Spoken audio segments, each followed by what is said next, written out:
This is Daily Blast Live. We're talking about what you're talking about. Real, honest, entertaining, live. DBL starts right now. 3, 2. Welcome everyone to DBL. It's Tuesday, September 15th. I'm Tori here. My brother Jeff. What's up? What's up? Lindsay joins us from home. Lindsay, how are you? Oh, wow. She is classic preppy and looking good. How are you? Thanks, Tori. I'm good. How are you guys doing? Oh, man, good. She looks adorable. All right. We're getting right to the news because there is so much coming out, and we want to get to this and find out what you think, the DBL Nation. We're following the search for the person who shot 2 LA County Sheriff deputies over the weekend. We're also learning new details about one of the deputies involved, a rookie cop, a mother of one named Claudia Apolliner. She is a former librarian who just graduated from the police academy last year. Never knock a librarian. There's new video from the scene and a warning to our viewers, it is graphic. The video shows Apolliner rushing to save her partner after she was reportedly shot in the jaw and torso. Her partner had also been shot. She applied a tourniquet while calling for help. Now they're both expected to survive. Right now there's a $175,000 reward for the arrest and conviction of the shooter who ambushed the deputy sitting in their patrol car. Meantime, LA County Sheriff Alex Villanueva challenged LeBron James to match and double the reward money, saying, quote, "We need to appreciate that respect for life goes across all professions." I will remind people Black Lives Matter is not a profession, it's an identity. Jeff, how do you feel about this situation? First of all, I'm so glad they're going to be okay. Yeah, there is a lot to unpack here, Tori, right? As far as the police officer calling out LeBron James, I don't agree with that. LeBron can do whatever he wants with his money and support whatever he wants to support. Of course, I hope he does support the police, maybe not financially, but I think everybody should support the police. Listen, Tori, I understand this is very controversial, what we're going through right now, but I'm glad we're having the conversation. It seems like nobody wants to talk about these stories, and a lot of crimes are going untold, even through media outlets. So I applaud our show for talking about this. There should be outrage that 2 police officers were just sitting there and being shot, just like there should be outrage when someone's kneeling on a man's neck for almost 9 minutes. I agree with both sides, but we have to not condone this kind of behavior. There should be no rhetoric online supporting this kind of behavior, just like there should be no rhetoric online supporting that you don't support Black Lives Matter, if you see what I'm saying right there, right? It should be equal, even though I understand one's a job and one is a person's, race. Yeah, exactly. Write us in what you guys are thinking. It's a hard video to see. Again, one is Black Lives Matter, one is a profession, and we want to make that clear. But it is also that anyone who says these police officers, they wish they should die, that's what some of this rhetoric is absolutely obscene and outrageous.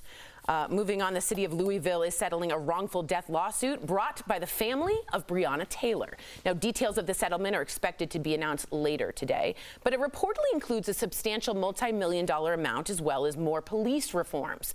The family sued the city after police officers broke down the door to her apartment and fatally shot Breonna while she was sleeping during a late-night no-knock raid.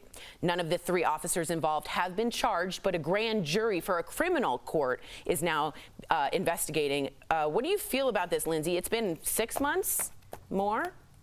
Right. It's been 6 months since Breonna Taylor was killed, and everybody has to understand what a civil suit is. So even if they have a settlement, that's great. And the family does definitely deserve some reprieve for what happened to their daughter and their family member. But at the same time, people want justice. And I think justice in this case looks like letting the public know what the timeline is for figuring out when you're going to press charges or not.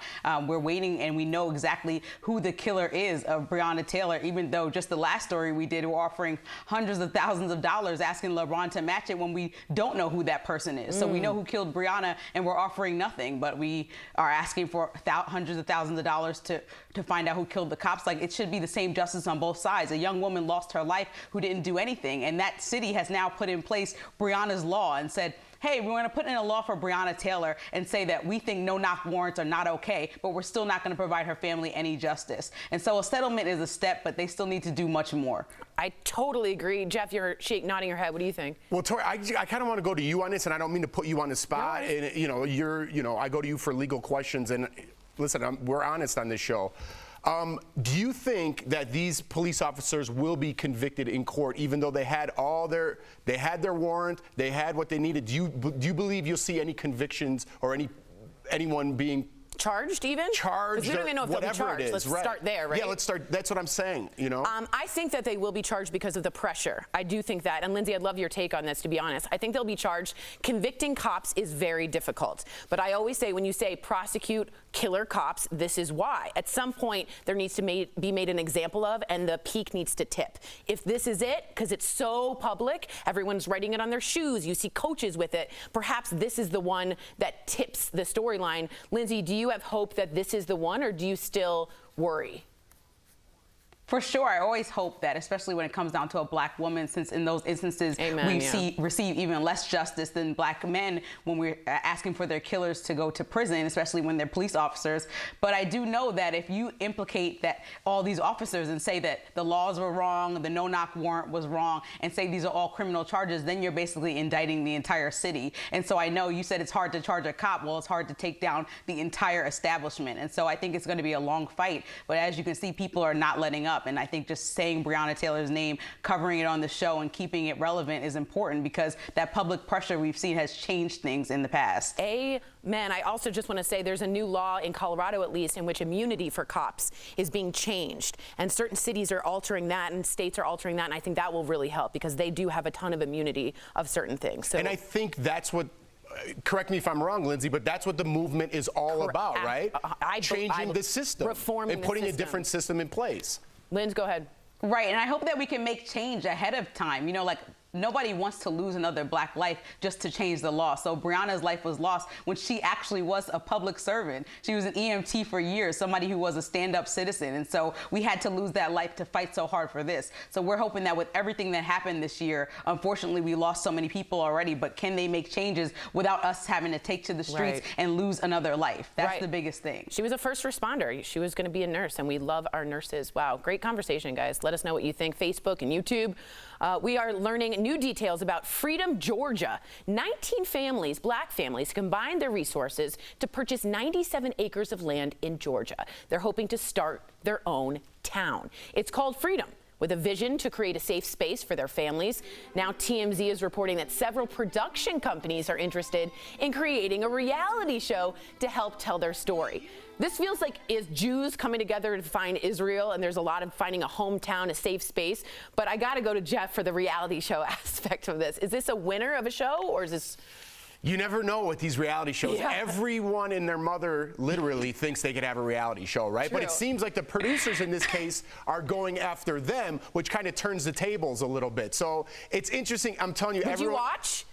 It's interesting, right? Yeah. I want to see, now my wheels are spinning. Like, so I want to know, I have so many questions.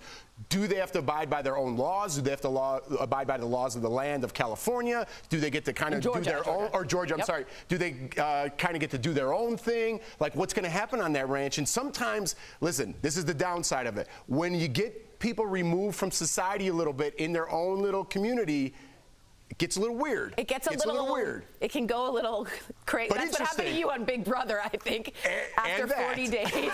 Lindsay, would you watch this? I think I'd be. What a fascinating sort of sociological experiment to sort of watch, right?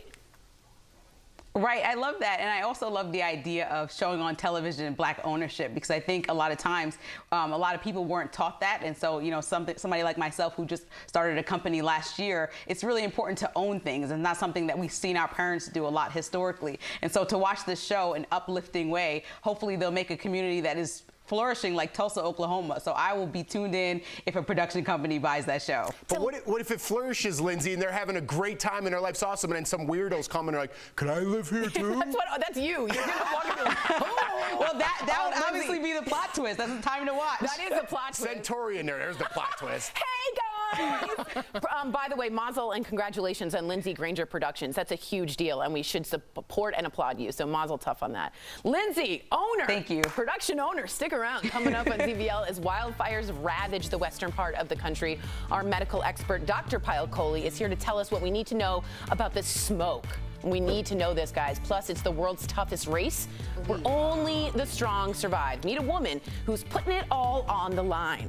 And as we kick off our 4th year, yeah, we're bragging, This week, we're doing it a little differently. Most of our coworkers are working from home during the pandemic. We'll be right back. Hi.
Welcome back to DBL. There are a lot of headlines and opinions on the wildfires out west, but we're all about the facts, plain and simple. So Dr. Coley joins us live. Doctor, you normally dedicate this segment to COVID-19, but today we want to talk about the fires and the smoke that is out of control. I think Portland, Oregon had the worst air on record in history. It was so bad. As far as 35 people have died and more than 4.6 million acres have burned, and smoke has traveled across the country all the way to New York. This map shows how light, medium, and heavy smoke is stretching across the country and the Northeast, and air quality is now a huge concern. So, Dr. Coley, with all this smoke, what does that mean for air quality? So, Tori, air quality is really mostly determined by two factors, the ozone and the particulate matter. And when you have wildfire smoke, that particulate matter component really goes up. And the way we assess the air quality is with a metric called the air quality index. And it's actually pretty easy to remember. So green means good. It's just like a traffic light. Yellow means it's moderately bad. Red means it's bad for everybody. You shouldn't really be going outside a lot. And maroon means it's hazardous. So just like we're checking the weather in the morning, we all need to now get into the habit of checking the air quality index as well before we leave our house. That's crazy. All right, Doc, based on the type of smoke, how do we know what we should and shouldn't be doing outside? Oh, that's a great question, Jeff. So really you want to think about the air quality index. You want to think about whether you're in a sensitive group or not. That's really the elderly or those who have chronic lung disease, kids, or pregnant women. And then you want to think about how long you're spending outside and what you're doing. So as an example, if the air quality index is yellow, you can probably go have a meal outside as long as you're not spending too long and taking frequent breaks. On the other hand, if it's red, I would strongly advise against exercising outside, because when you're exercising, you're breathing harder and faster, so you're actually taking in more of that particulate matter. Oh my God. They say anything above 500 hasn't been recorded, and Portland was 570 the other day. It's awful. People have said that climate change may be contributing to the wildfires. Is that true in your opinion? I think it really is true, Tori, and studies have actually shown us that climate change has doubled the number of wildfires that we've had from 1984 to 2015. So I have to say, if you didn't think climate change was real before, wake up and smell the smoke, because America is literally burning. Wow. That's incredible. I think Gavin Newsom of California was standing in all of that smoke and fire and said, if you still think climate change isn't real, it's no longer debatable because I can't breathe. Like, he was outside saying that, and I thought that was really profound. Thank you so much, Doc. You'll be back tomorrow. If you have a question about coronavirus you want answered by Dr. Coley, write us on social media. You can also email info@dailyblastlive.com. We'll be right back.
Welcome back to DBL, the world's toughest race. Eco Challenge Fiji isn't for everybody, obviously. And in Amazon's Prime new 10-part series, teams from around the world race 24 hours around the clock for several days straight, trekking through jungles, oceans, and mountains, battling the elements and their drive to finish the race alive.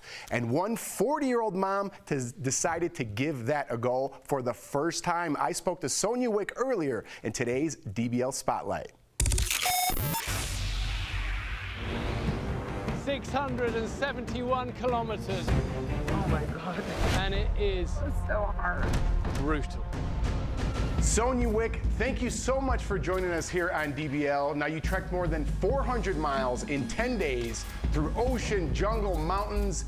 It seems absolutely grueling. What made you want to do the world's toughest race? Ooh, well, I had watched Eco Challenge when I was a young girl, and when they put out this version of the race, they said that it was the race that eats Iron Man for breakfast. And that's my background, is as an Ironman athlete, and so I just felt called out. Now, Sonia, in the second episode, we see you experience a panic attack, is what I think I would call it. It's so hard. Have you ever experienced anything like that before? Yeah, I have a history of panic attacks, debilitating panic attacks, and in episode 2, I got really hot and really behind on my hydration and my nutrition, being responsible for the navigation of the team and also the steering of our boat.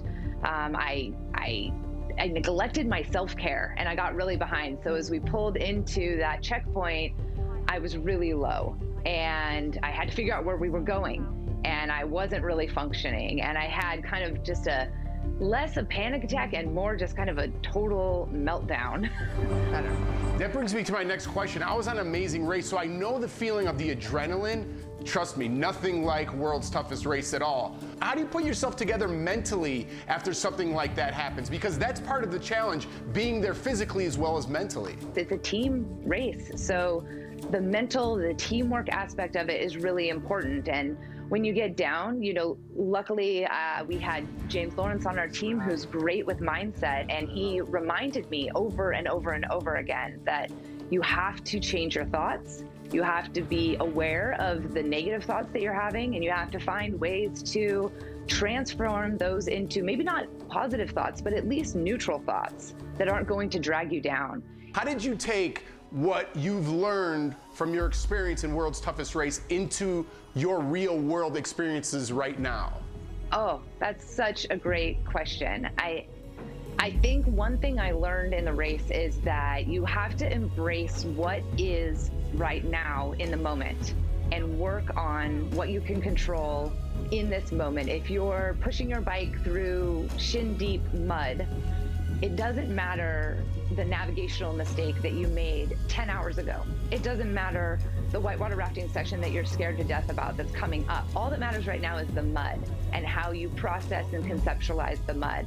And I think that's really the lesson that I've been able to take through these darker, harder times, is that you have to work the day you're in. I know when I'm out here, there's no reason not to believe that I am capable. I love it. I love it. Sonia, thank you so much for joining Daily Blast Live today. I love hearing your experiences.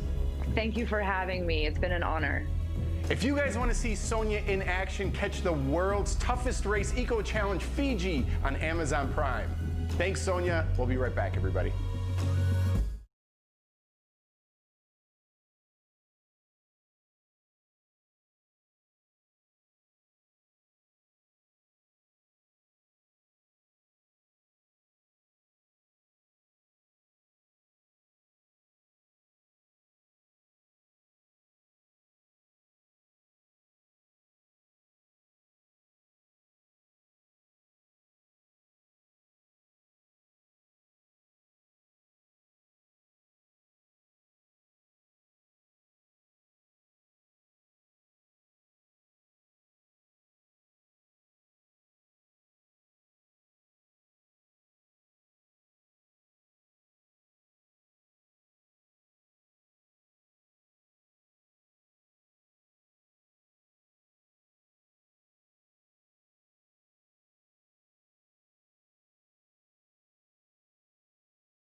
Welcome back to DBL. Did you know September is one of the best months to score big deals on items for the home? It's all part of today's Bang for Your Buck, presented by The Hartford. First, Patio furniture. Most stores reduce prices by as much as 50% to make space for new fall inventory. Second, take it to the mattresses. Stores are typically slashing as much as $600 off the price tag. That was a Godfather quote. Lastly, washer and dryers. You can buy them for as much as 30% off during the month of September. When it comes to your money, the Hartford Financial is here to help. Whether it's home, life, or business insurance, the Buck's got your back. Call 1-800-864-6085 or visit thehartford.com to learn more.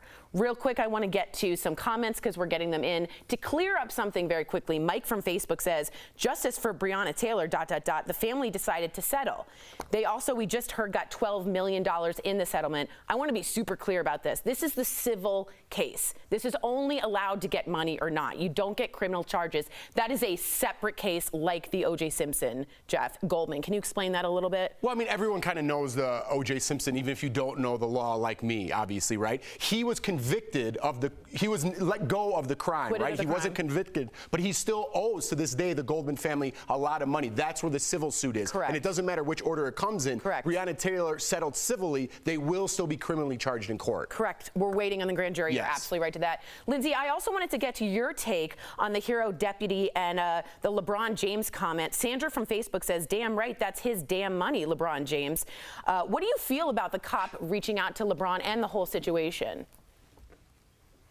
Yeah, I think if LeBron, like Jeff said, if LeBron wants to contribute, he should. I think we're all happy, and LeBron is probably one of those people that I would just speak for and say that he's happy that these cops were not harmed. There's no way in his statement for standing up for Black lives is that he wants cops to be harmed in any way. And so if he is able to do that and wants to, he can. But I think the head of a police department asking him to do that as if that needs to be reciprocity for what he's doing for Black lives is actually just kind of splitting apart the movement and taking apart actually what he's trying to do and saying that Black people are being killed at a rapid rate, whereas cops that are good cops and innocent are not being killed at a rapid rate. So why are we comparing those two apples and oranges? Yeah, I do wish he kind of had taken LeBron James's name out of it. I didn't really understand that point of view. Well, I didn't like that. Yeah. I didn't like that point of view. To put somebody on the spot like that, like LeBron is doing what he's doing for his own cause, right? If he wants to reach out, like Lindsay said, I'm sure he has empathy for those police officers too, but let him do it on his own accord. I completely agree. Good talk today. DBL is new every day. We'll see you same time, same place tomorrow. Bye, guys. Bye, Preppy.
Blast Live. Dramatic moments as a rookie cop saves her partner's life after an ambush shooting. But why is the sheriff now calling on LeBron James to match the reward money in this case? Dancing with the Stars returns to the ballroom with Tyra Banks as host. Was she a perfect 10, or could she use some more practice? Plus, Tiger Queen, not exactly. Why Carol Baskin's dancing debut is being called a disaster. Houses made famous in movies and TV shows for rent. From The Fresh Prince to A Christmas Story, is your favorite place available for your next vacation? And Glamour magazine shines a spotlight on the beauty of black hair. I am not my hair, but my hair is a part of who I am. Real, honest, entertaining, live. DBL starts right now. 3, 2. Welcome to DBL. It is Tuesday, September 15th. I'm Sam here with Jeff. Erica joining us from home. Well, we are following the search for the person who shot two LA County Sheriff's deputies over the weekend. We're also learning new details about one of the deputies involved, a rookie and mother of one named Claudia Alpolinar. She is a former librarian who just graduated from the police academy last year. There's new video from the scene. Well, a warning to our viewers, it is graphic. The video shows Alpolinar rushing to save her partner after she was reportedly shot in the jaw and torso. Her partner had also been shot. She applied a tourniquet while calling for help. They are both expected to survive. Right now, there is a $175,000 reward for the arrest and conviction of the shooter who ambushed the deputies sitting in their patrol car. Meantime, LA County Sheriff Alex Villanueva challenged LeBron James to match and double the reward money, saying, quote, "We need to appreciate that respect for life goes across all professions." Erica, I know I just, handed you almost two separate issues, right? We have the new video that's come to light, and you see the heroic efforts of that female officer. So I want to know your thoughts on that, and then I also want to know your thoughts on the sheriff asking LeBron to put up money.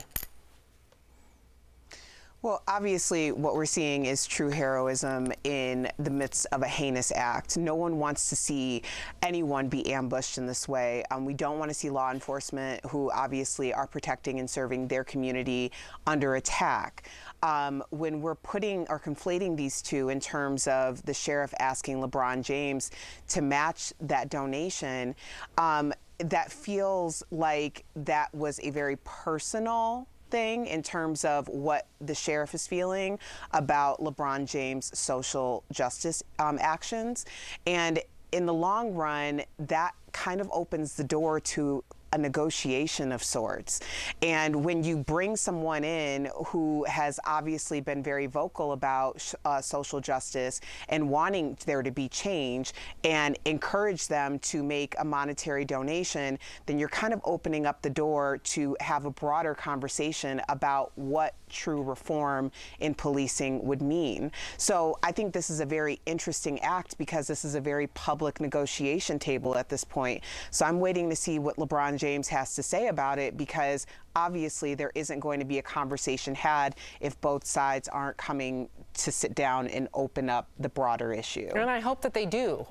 Do you have the same hope for them? What are your thoughts on everything that Erica just talked about? Well, I don't like the sheriff calling out LeBron James for sure, putting him on the spot. LeBron is going through his own social justice thing. He's doing a lot for BLM, and he's got enough on his plate, right? You can't just all of a sudden something happens and, oh, LeBron's got money, I'm going to ask him to do something about it. Like Erica said, I think there was a statement involved there. It's one thing if it's your friend and you're like, hey, man, I'm going to put this out publicly. Are you cool with it? Yeah, it's cool. Put me on the spot. I don't like that the sheriff's doing that. That aside, that's my opinion on that. I'm glad we're doing the story about the shooting of the two officers because, listen, people should be outraged at this as well. I feel like social media is pinning us against each other. And if you're outraged that innocent black people are losing their lives from the police, you should be just as outraged as this. I'm outraged that a police officer stuck his neck in some man and killed him for 9 minutes. That's outrageous. And this is just as equally outrageous. So we need to call out when things are outrageous. I understand one's a race and one is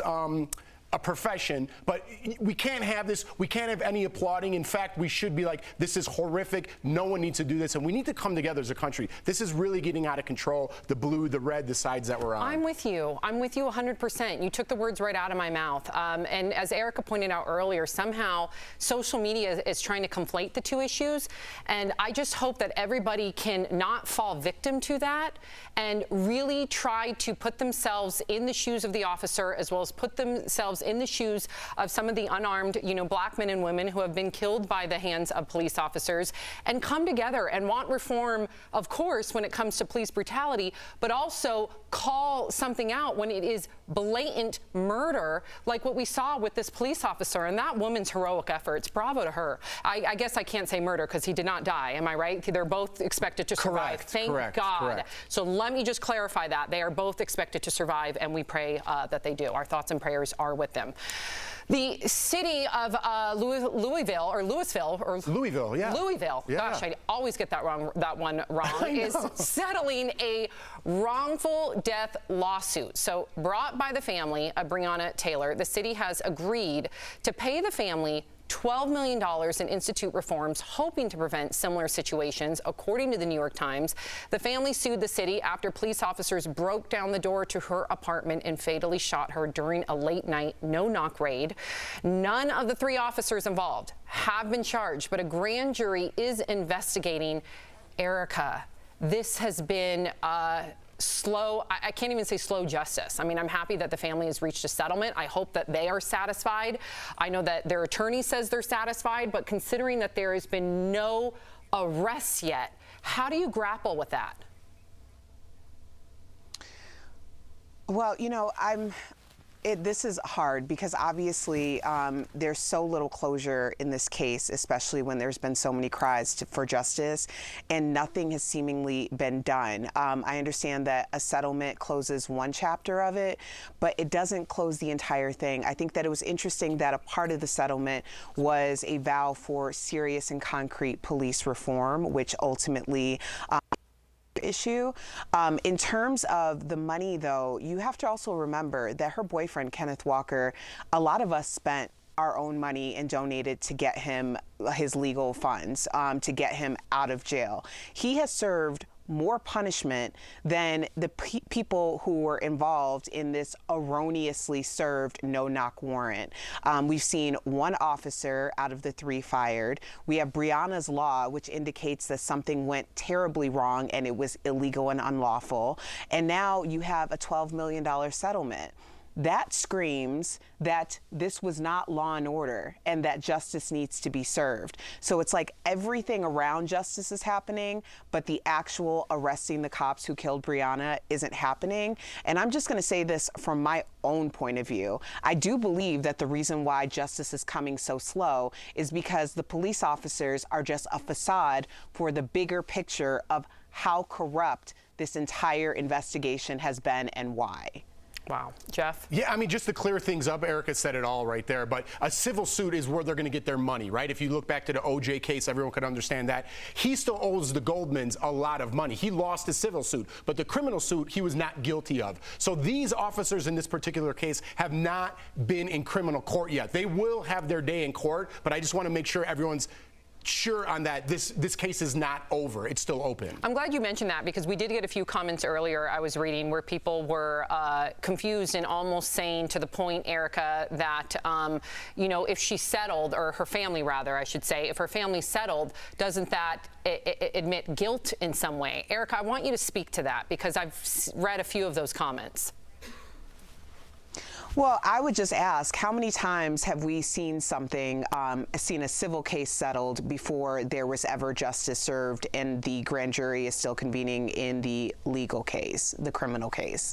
So to me, yes, it does speak to there being erroneous behavior. It does speak to there needing to be justice. We have a law based on this incident that was enacted because it was so, ill-served. Right. And so, yes, it's like...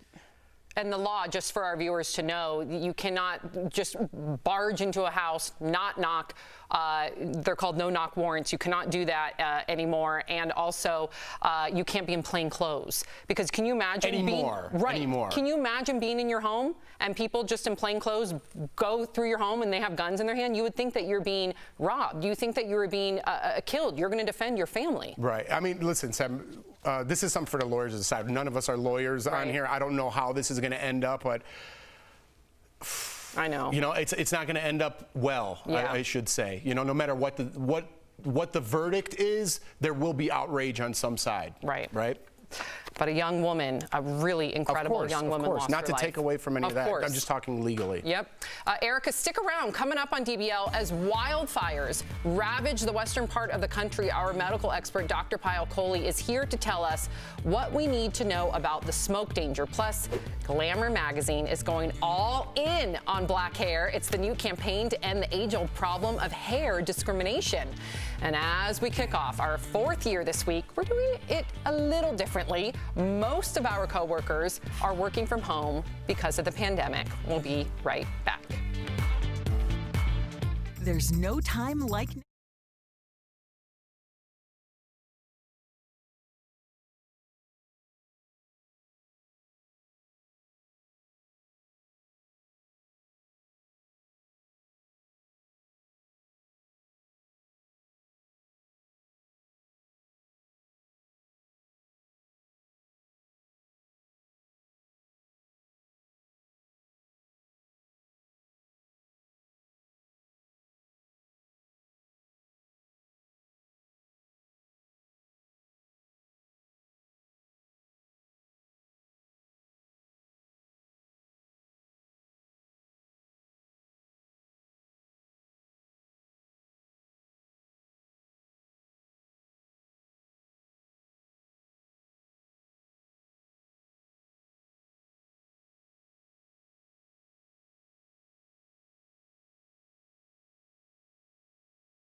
to DBL, there are a lot of headlines and opinions on the wildfires out west, but we are all about the facts, plain and simple. Dr. Coley joins us live. Hey, doctor. Now, you normally dedicate this segment to COVID-19, but today let's talk about the fires and the smoke. So far, 35 people have died and more than 4.6 million acres have burned, and smoke has traveled across the country all the way to New York. This map shows how light, medium, and heavy smoke is stretching across the country into the Northeast, and air quality is now a huge concern. In fact, you know, a lot of my family members, Dr. Coley, live in Northern California. They're all affected by the fires. They can't even go outside. So with all this smoke, what does that mean for air quality, and how dangerous is it to people and kids? Sam, I'm so glad you asked, and I hope your family members are okay, because this air quality can affect those people not just living in the immediate vicinity of the smoke, but even hundreds of miles away. And smoke causes air pollution, and we have an index called the Air Quality Index that tells us how much air pollution. So, before the wildfires happened, I never even bothered to know what this was. But ever since they've happened, I have started checking this just like I check the weather every day. And it's actually really quite simple, you guys. So if it's green, that means you can go out of your house because the air quality is good. If it's red, you need to stay home because the air quality is poor. And if it's yellow, it's somewhere in the middle. So very easy metric that we can check to really protect ourselves from that poor air quality. Doc, based on this type of smoke, how do we know what we should and shouldn't do being outside? It's a great question, Jeff. So it really depends on what the air quality is doing. So is it, red, yellow, or green, what you're doing outside, and how long you're spending. So give me an activity that you like to do outside, Jeff. I like to play outside with my kids or go for a run. Run. Okay, so running is a good one because a lot of people exercise outdoors and we don't realize, but when we're exercising, we breathe harder and faster. So we're actually taking in more of those pollutants, and the dose of those pollutants is higher. So if the air quality is red, Jeff, no time outside with kids, no running. But if it's green or yellow, you can go outside as long as you limit the time outside. And I got to tell you, Doc, chasing two little boys, you're out of breath as well. But good advice. So true. Okay, so Dr. Well, and those little boys, Jeff, little kids are actually in the high risk zone for air pollution because they're smaller. Yikes. So the effective dose to little kids is even higher. So you have to be careful with the boys and with Sophie and all of your kids. Yikes. Good to know. Good to know. Okay, so experts point to climate change contributing to the wildfires. But I want to hear you speak on this because, I do read all of our comments and we have people still confused by it. They'll say, well, fires always happen. How does climate change impact or amplify the effects of a fire?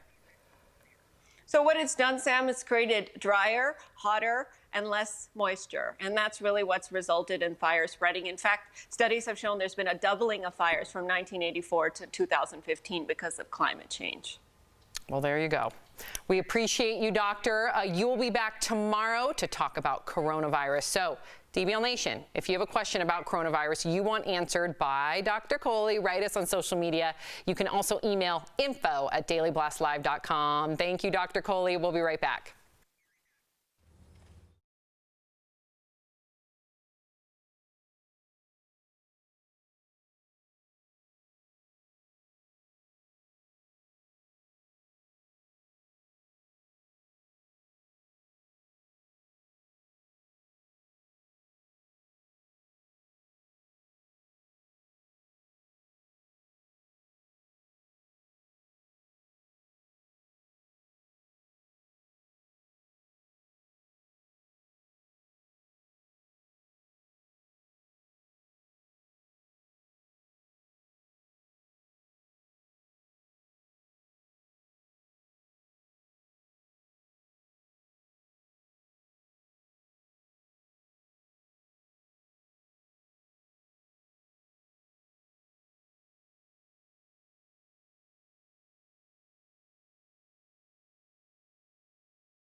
Welcome back to DBL. Glamour magazine teamed up with some famous faces to highlight hair discrimination in the Black community. Earlier, I spoke with the writer behind these eye-opening stories in today's DBL Spotlight. Black women are 83% more likely to report being judged more harshly on their looks than other women at work. Black women have also reported they are 1.5 times more likely to be sent home from work simply because of their hair. And when we refuse to comply to white standards of beauty, we can be fired. Why was it important right now for Glamour to do this issue about black hair? Well, the Crown Act was first passed in California last year, and taking notice of the discrimination and anti-blackness that's embedded in our country. And one thing that I noticed on your Instagram was that you were talking about all of the women's stories, and no two, you said, were alike, but together they highlight the pervasive discrimination that it comes to when it comes to our hair. So have you experienced hair discrimination, and how does that affect you professionally? You think of doing your hair for a job interview, but if you're white and you have straight hair, you're never thinking, oh, is the texture of my hair going to stop me from getting this job? They're never thinking they have to do something extreme to make their hair suitable for a job interview. And as a black woman with big kinky hair, for me, I definitely thought about it. Even though I've worked in accepting fields, I've always straightened my hair for job interviews up until this point in my life. For me, it was hiding behind a weave to the point where I didn't even know what my natural hair looked like. This is what this whole hair issue is about. It's about choice. If a black woman, if you want to wear a weave or a wig or dye your hair blonde, you should have that choice, but you should also never feel like you need to wear a weave or you need to wear a wig or wear your hair straight. We are so creative when it comes to our hair. We've done so many interesting and amazing things with our hair that have completely changed everyone's style. Right, so diversity of expressions. This is a good time to talk about Adele breaking the internet, child. Because Adele came in with Bantu knots. Of course, she was commemorating and celebrating the Notting Hill Carnival. So it was for a reason, but people felt really strongly about whether it was appreciation or appropriation. So what are your thoughts on people who aren't black wearing traditionally black or African hairstyles? I want to start this by saying that tensions are really high right now, and I know that everyone wants to get this right, but I also think that we should be able to have these nuanced discussions about cultural appropriation versus appreciation without canceling anybody. From what I understand about that event, it was started to help, bridge those cultural divides and have everyone celebrate together. And that's what it is, it's cultural appreciation. And in Adele's case, that's what I see it as. So for all of our DBL viewers, please go to glamour.com to see the first black hair issue for Glamour. And if you are so inclined to do so, we could really appreciate your support with the Crown Act. So go to thecrownact.com and sign the petition, call your legislators, do what you can, because we need all the allies that we can get. Ashley, thank you so much. Thank you so much for having me. Promotional consideration is brought to you by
Welcome back to DBL. We love sharing your comments. We have a ton of comments in regard to LeBron and the hero deputy. So Linda on Facebook says LeBron isn't man enough to help. Terrell on Facebook says it's not LeBron's job to help. Kathy on Facebook, now a cop can't even sit in their car and be safe. Peggy on Facebook says we should be outraged, this is to Jeff's point, about anyone's lives being taken. That's where we need to come together. You know, we need to unify. So many people have their pitchforks out on social media. I feel like they're blinded. Yeah, and listen, I get where people are coming from, and we're just trying to have that conversation as well. You know, and again, to the point that we were talking about in the break, I understand that one is a race and one is a profession, and there are some unique points you could make about those, but I want to just say unique points. When someone dies, that's not a unique point. You should be outraged that that person was murdered or attempted murder, right? No matter what the race, religion, background, color, no matter what they are, people should be outraged about that. So I'm afraid that people now are taking situations and using it for their own political agenda, and that's what I fear. So we've almost lost the humanity. I feel like the more we talk about it, the better it gets. That's which true. Is weird. We just need more conversation. If you're sticking around, here's what's coming up. A curious bear hangs out poolside. We'll show you what finally scared it off. And Tyra makes her big debut on Dancing with the Stars. But did Carol Baskin steal the show? DBL's new every day. We'll be right back.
This is Daily Blast Live. We're talking about what you're talking about.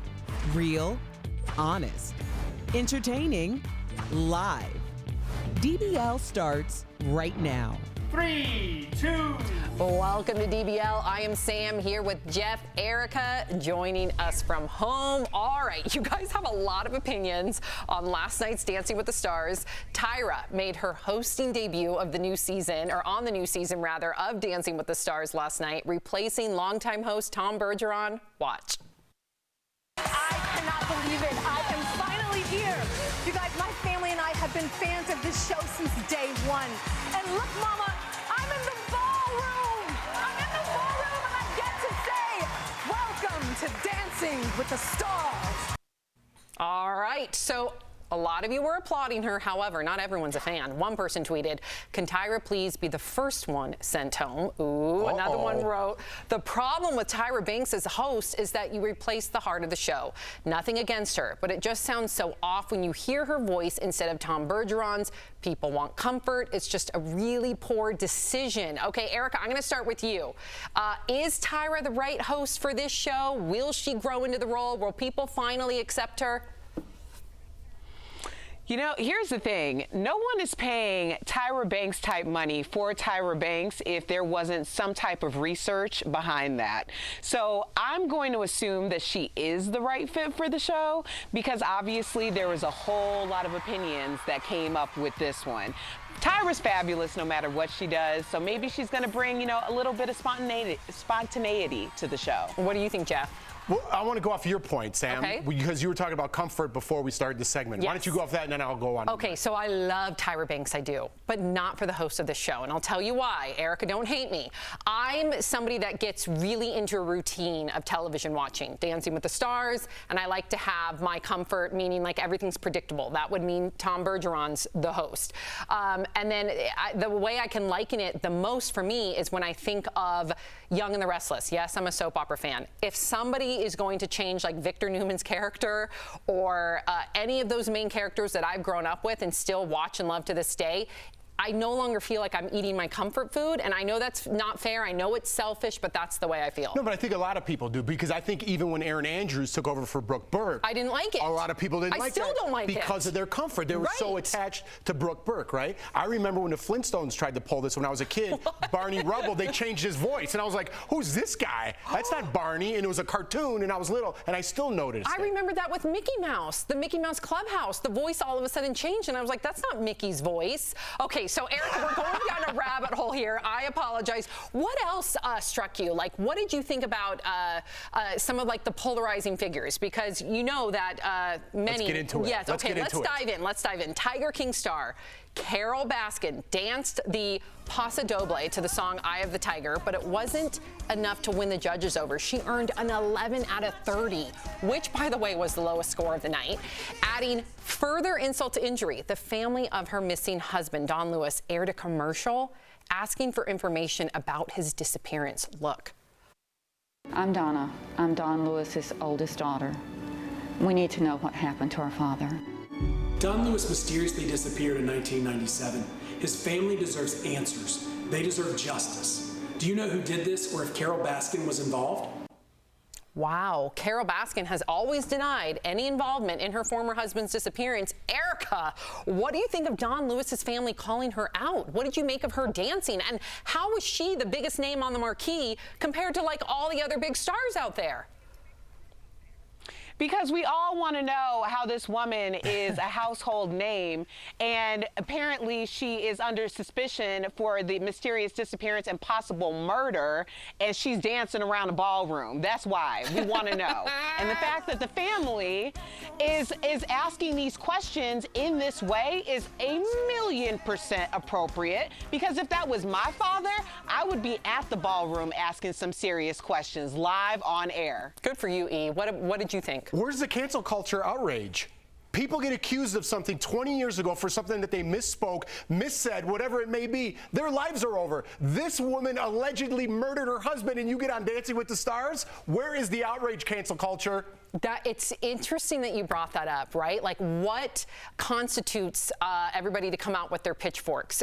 To your point, this leads to our next story. Harry Potter author J.K. Rowling is embroiled in controversy yet again. So her new novel, Troubled Blood, hit the shelves today. It's written under her male pen name and deals with a man who dresses like a woman in order to kill his victims. That's the way it's described. But some people are upset over the book's subject matter and want the author to be canceled. In fact, the hashtag rest in peace, J.K. Rowling, is trending as we speak, especially because some of her past controversial comments, like back in June, J.K. was accused of questioning the nature of gender identity and whether trans women were, in fact, real women.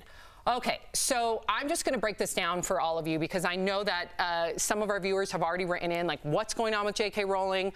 Why is she being canceled? Why is this hashtag trending? And I'm going to have to simplify it for time's sake. So there's two huge sides to this, right? Very polarizing. You have one side that is defending J.K. Rowling, saying she's an author, she's a creative, she should be able to create her villains in her books any way that she sees fit without people assuming that she's painting an entire community with a broad brush and people shouldn't be labeling her nor canceling her. Then you have another side saying, well, you take her, first of all, the book no one's read, I should just say. Unless you're a critic, the book comes out today. Is that out yet? Yes, so all the people on social media with an opinion right now, they're going off the headlines, okay? So then you have this other side that is saying, okay, pointing to the fact that she's made transphobic comments in the past, and they're afraid that her book, the way that she describes this villain, is going to perpetuate transphobic behavior and negative thoughts in regard to, and negative stereotypes rather, in regard to trans people in the trans community. Now, here's how I want to direct this, because there's so much going on here. Erica, let me start with you. This is coming from someone that lives and breathes Harry Potter. I own the books, I read them all, I love them. They're up in my bookshelves as we speak. But I'm also a big supporter of trans rights, and I'm conflicted here. Let's say, worst case scenario, she is transphobic, whether it's malicious or whether it's just pure ignorance. Can you separate the art from the artist, kind of like that we've spoken before when in regard to Michael Jackson and his allegations and his and appreciating his music? Well, let me put it this way from somebody who is actually sitting in prison right now. I cannot separate R. Kelly from the music. Cannot, won't not. That's it. But I think the point is that what I believe we're missing is that I think that this is all intentional. Back in June, nobody, not one person, not even a peep, asked J.K. Rowling about her ideas of trans people. But she came forward and started this whole stir and double down on it. And to kind of have some duality of thought, Daniel Radcliffe and Emma Watson brought up a lot of really great ally as well as advocacy groups like the Trevor Project, Mermaids Gender, and Mama Cash. So at least we're getting some awareness. But I think this is very intentionally done, because I think that this was meant to kind of be a PR stunt and also to evoke some thought and conversation. But the way that it was done is very dismissive to the trans community. I will say this, if you have not seen the documentary Disclosure, Laverne Cox does such an amazing job in this documentary amongst so many other trans activists, actors, and actresses to really paint the picture of what this conversation is about and the effective erasure of trans people and their rights. It really shows you how Hollywood plays into it, how we have such a limited scope, and it's very educational for anyone who isn't understanding the grand scheme of this and wants to really understand further. Amen, Erica. I'd rather J.K. Rowling watch that and have a conversation than her be canceled. And again, I want her to learn. I want her to evolve. I don't want her to be ostracized and pushed into a corner, because then she's going to be angry at the movement and she's not going to grow. So I think cancel culture is actually counterproductive. Okay, so the actor who never ages, Paul Rudd, teamed up with New York Governor Andrew Cuomo with a message to millennials about wearing masks. Watch. A few days ago, I was talking on the iPhone with my homie, Governor Cuomo, and he's just going off about how us millennials need to wear masks because, get this, apparently a lot of COVID is transmitted by us millennials. No cap. So Cuomo's asked me, he's like, Paul, you gotta help. What are you, like 26? And I didn't correct him. So fam, let's real talk. Masks? They're totally beast. So slide that into your DMs and twitch it. Wow. Did he owe Cuomo a favor for something? I know. What is he doing? What did you think? What do you mean? I think you could look into that and see what I think. You're Paul Rudd. That's something I would do. You want to get $100? Sure, I'll do it. Well, maybe he's. Why is Paul Rudd doing that? It's a PSA, but I think it fell flat. Completely fell flat. I get it. Paul Rudd doesn't age. I understand it, but I don't like the idea of saying all millennials don't give to blanks. And would that, if you were a millennial, would that make you then want to wear a mask or hate Paul Rudd? Yeah, because then you're pushed into an Erica. Then again, to my point earlier, when you're pushed into a corner and talked down to and not talked to, it makes you mad at the movement. Right. You don't want to listen anymore. Well, I would agree with that to an extent, but also understand that I am an elder millennial, as the comedian refers to us who are on the end of it. Remember, elder millennials are creeping up on 40, so I don't know what y'all talking about with all this millennial young people stuff. I know, right? With like the sideways hat. And was he trying to be like when he was young? I think he meant Generation Z. Who wears their pants like one leg up, remember? That was like when we thought we were cool. Wow. Yeah, I don't know, but I know he's trying to do good here, but I think it's falling on deaf ears. Should have broke out his Von Dutch hat. Oh, yikes, that'd be even more cringeworthy. Erica, don't go away. Coming up on DBL, caught on camera, a bear wanders into a pool while a man is fast asleep. And famous homes from TV shows and movies are actually available to rent. We'll show you some of the hot properties you'll definitely recognize.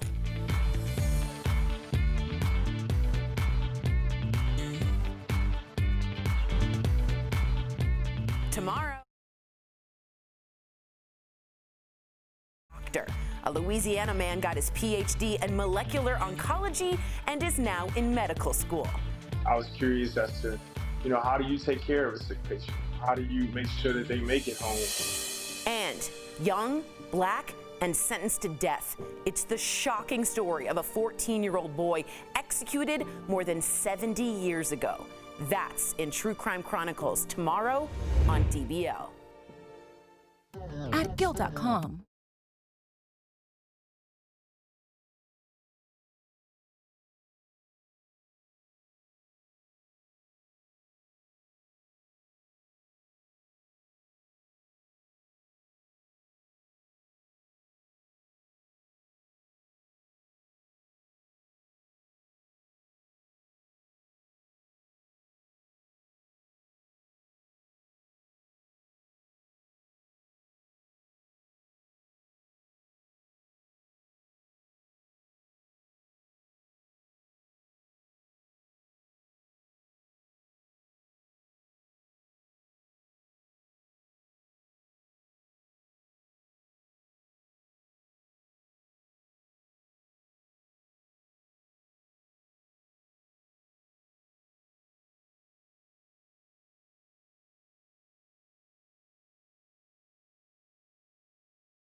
Yell. I don't know why I said it like that. Wow. Okay, I know it's weird. Okay, so Airbnb is, Jeff's laughing. Airbnb is offering the Fresh Prince of Bel-Air fans a chance to stay in the show's iconic mansion. Can you imagine? To mark the 30th anniversary of Fresh Prince, Will Smith teamed up with the homeowners to list a wing of the home on Airbnb for only $30. Hello. You can only stay for one night, and it's only available for 5 dates in October. So 5 people could stay there? That's it? That's what all this hubbub was about? Well, yeah, I'm sure it's driving some sort of PR for something that they're cooking right now. I don't know. The listing includes a bedroom, pool area, outdoor lounge, and dining area. Erica, is this on the top of your list? I don't know about this, Sam, because I think there's something funky about this listing. Did we ever see the pool? Now, Will and Carlton lived in the pool house, but I don't remember ever once seeing that pool. I think Erica's right. I've never seen the pool. Well, guess what? They didn't film in that house either. That was a studio set. That's just the front of the house where they filmed the intro. The inside has nothing to do with the house. Don't ruin it for everybody, Jeff. Consistency is key, Jeff. Consistency is key. Yeah. You ruined it. I've never seen that pool, by the way. Okay, so here's some other famous spots that you can stay that will make you feel like a star. Let's start with two luxurious listings. First up, the fancy French Chateau from the Real Housewives of Beverly Hills. It's also where Joe Jonas and Sophie Turner recently got married. They can afford it. It's almost 5 G's a night. Next, for all the bachelors out there, you can finally squat up and feel like you're in an episode of Entourage in this Los Angeles villa for only $395 a night. That's not too bad. Next, with the holidays coming up, here are some festive getaways that might get you in the spirit despite the pandemic. Ooh, I want this one. For Halloween, you can consider this spooky mansion from Interview with a Vampire. That'll cost you $400 a night. And staying at the home from the classic movie A Christmas Story might just make for the perfect Christmas gift, also costing about $400 a night. And finally, here are 2 party pads to have some fun at your next trip. For $165 a night, guests can recreate iconic moments from Breaking Bad. Yeah, you remember that home. It even includes hazmat suits. And how about this double-decker bus? It's the original Spice Girls bus from the movie Spice World. The hotel on wheels is parked within walking distance of pubs and is only $166 a night. Okay, so of all of those homes, where do you want to stay? I don't know. That chateau looked pretty nice, Fancy, schmancy. Yeah, I wouldn't want to stay in that bus for sure. Down the street from pubs, and you're in this big British flag bus. You don't think people are going to be banging on the windows? No thanks. I don't want to be in the bus either. Erica, beside the Fresh Prince house, because we already commented on that, which one of those other houses would you want to stay in? I was a fan of the bus. That seems like a unique experience. Everything else is just another room. What's going to happen at 2 a.m. when the pub's let out? What's going to happen when all of you have to share one bathroom on the back of the bus? And you know the rules on a bus. I know the rules on the bus. You know what I mean? I'm not allowed. Look them up. Why can't... Where's your cup, your mug? I know. We're waiting. I know. I'm not talking about it. Erica? I was waiting on the rules of the bus. No. Coming up, special deals you can score in the month of September. Don't go away.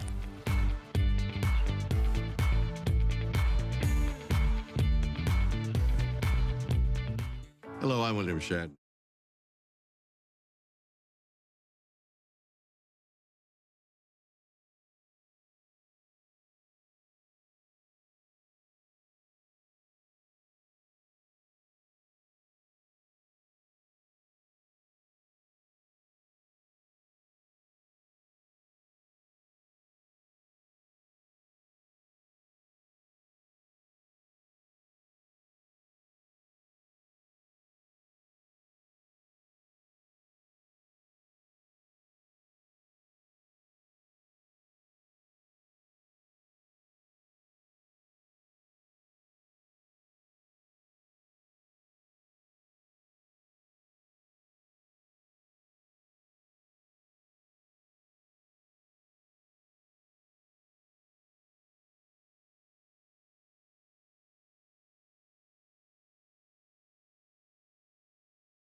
Welcome back to DBL. Did you know September is one of the best months to score big deals on items for the home?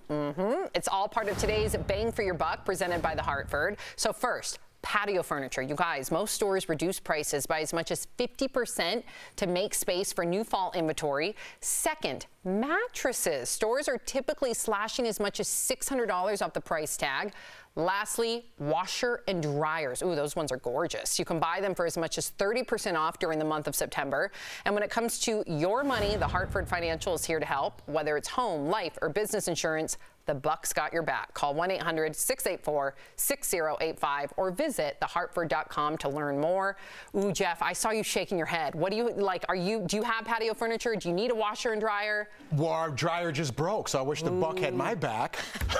Good one. I know. I was incorporating him a little bit. I need to get the Buck so he's got my back for the next one. Yes, or you could buy refurbished. I just bought a new washer and dryer, refurbished. You know what? I was complaining so much about putting insurance on there, you know. Yeah. You want to put a warranty on there? I'm like, warranties are... Oh. Again, I got to watch out with what I say, inappropriate. Yeah. Warranties are that. Guess what? I got a 3-year warranty. They suckered me in. Wow. So you lost money. I need the Buck. Yeah, you need the Buck. Erica, did you know this? Because I know that you're, in the middle of like doing some outside stuff to your home. Are you going to get some patio furniture? Oh, I'm in the accessorizing and organizational part of the program. Ooh. I have spent the last 8 days in taking everything out, reorganizing, putting everything in. My go-to is TJ Maxx, Ross, and Tuesday Morning, which apparently went out of business. I have been there once a week since July. I've gone to these places. You get such great deals. I'm telling you now, I like to get the max for the minimum, and that's where I'm at. Erica, I'm all about chic on the cheap, all about it. In fact, and this is not an ad, Pier 1, unfortunately, has gone out of business. You can go to their stores, though, right now. Really? I'm talking 80-90%. 80-90% off those good. What? What? Erica, you got a new house. Do you have any patio furniture? I have patio furniture. No, I did say it like that. Oh like God. You were going to a club. Hey, you got any patio furniture? I just need to do the collar. Do the collar, right? Oh, I know. I kind of got one of those collars today. Yeah. All right, let's get out of here. I totally felt that way. How embarrassing. Coming up on DBL, viral video of a bear jonesing for a dip. But does the creature actually hop into the pool? We'll show you next. Promotional consideration is brought to you by... Are you over the age of 50 and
Welcome back to DBL. Okay, so before we go, we've got some crazy video to share. A man was napping in his backyard, look at that, by the pool, when he was rudely, by the way, interrupted by a black bear who stopped to drink some water. You guys, the bear's even sniffing his feet, but then he runs off. Yeah. He saw at the very end. He stayed really calm. And he gets his phone. How about run? Well, what do you mean the bear ran? I actually would love this. I wouldn't love that the bear sniffed my feet and ran off. But at the same, you would get your camera and take a picture of it? No, if it ran off, I'd be like, oh, the bear came to visit. But what if it came back? What? What would you do? Oh, it did come back? It did come back? Oh, it came back multiple times. Well, he was hot. Can you imagine? It's probably 100 degrees outside. What? No? Yeah, I guess so. Poor little bear just wants to take a dip. DBL's new every day. Bye, guys.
Here's what we're talking about today on Daily Blast Live. Dramatic moments as a rookie cop saves her partner's life after an ambush shooting. But why is the sheriff now calling on LeBron James to match the reward money in this case? Dancing with the Stars returns to the ballroom with Tyra Banks as host. Was she a perfect 10, or could she use some more practice? Plus, Tiger Queen, not exactly. Why Carol Baskin's dancing debut is being called a disaster. Houses made famous in movies and TV shows for rent. From The Fresh Prince to A Christmas Story, is your favorite place available for your next vacation? And Glamour magazine shines a spotlight on the beauty of black hair. I am not my hair, but my hair is a part of who I am. Real, honest, entertaining, live. DBL starts right now. 3, 2. Welcome to DBL. It is Tuesday, September 15th. I'm Sam here with Jeff. Erica joining us from home. Well, we are following the search for the person who shot two LA County Sheriff's deputies over the weekend. We're also learning new details about one of the deputies involved, a rookie and mother of one named Claudia Alpaltinar. She is a former librarian who just graduated from the police academy last year. There's new video from the scene. Well, a warning to our viewers, it is graphic. The video shows Alpaltinar rushing to save her partner after she was reportedly shot in the jaw and torso. Her partner had also been shot. She applied a tourniquet while calling for help. They are both expected to survive. Right now, there is a $175,000 reward for the arrest and conviction of the shooter who ambushed the deputies sitting in their patrol car. Meantime, LA County Sheriff Alex Villanueva challenged LeBron James to match and double the reward money, saying, quote, "We need to appreciate that respect for life goes across all professions." Erica, I know I just, handed you almost two separate issues, right? We have the new video that's come to light, and you see the heroic efforts of that female officer. So I want to know your thoughts on that, and then I also want to know your thoughts on the sheriff asking LeBron to put up money. Well, obviously, what we're seeing is true heroism in the midst of a heinous act. No one wants to see anyone be ambushed in this way. We don't want to see law enforcement who obviously are protecting and serving their community under attack. When we're putting or conflating these two in terms of the sheriff asking LeBron James to match that donation, that feels like that was a very personal thing in terms of what the sheriff is feeling about LeBron James' social justice actions. And in the long run, that kind of opens the door to a negotiation of sorts. And when you bring someone in who has obviously been very vocal about social justice and wanting there to be change and encourage them to make a monetary donation, then you're kind of opening up the door to have a broader conversation about what true reform in policing would mean. So I think this is a very interesting act because this is a very public negotiation table at this point. So I'm waiting to see what LeBron James has to say about it, because obviously there isn't going to be a conversation had if both sides aren't coming to sit down and open up the broader issue. And I hope that they do.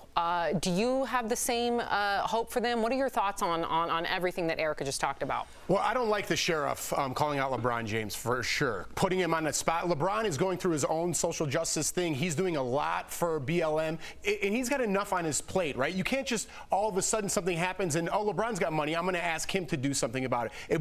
Like Erica said, I think there was a statement involved there. It's one thing if it's your friend and you're like, hey, man, I'm going to put this out publicly. Are you cool with it? Yeah, it's cool. Put me on the spot. I don't like that the sheriff's doing that. That aside, that's my opinion on that. I'm glad we're doing the story about the shooting of the two officers because, listen, people should be outraged at this as well. I feel like social media is pinning us against each other. And if you're outraged that innocent black people are losing their lives from the police, you should be just as outraged as this. I'm outraged that a police officer stuck his neck in some man and killed him for 9 minutes. That's outrageous. And this is just as equally outrageous. So we need to call out when things are outrageous. I understand one's a race and one is a profession, but we can't have this. We can't have any applauding. In fact, we should be like, this is horrific. No one needs to do this. And we need to come together as a country. This is really getting out of control. The blue, the red, the sides that we're on. I'm with you. I'm with you 100%. You took the words right out of my mouth. And as Erica pointed out earlier, somehow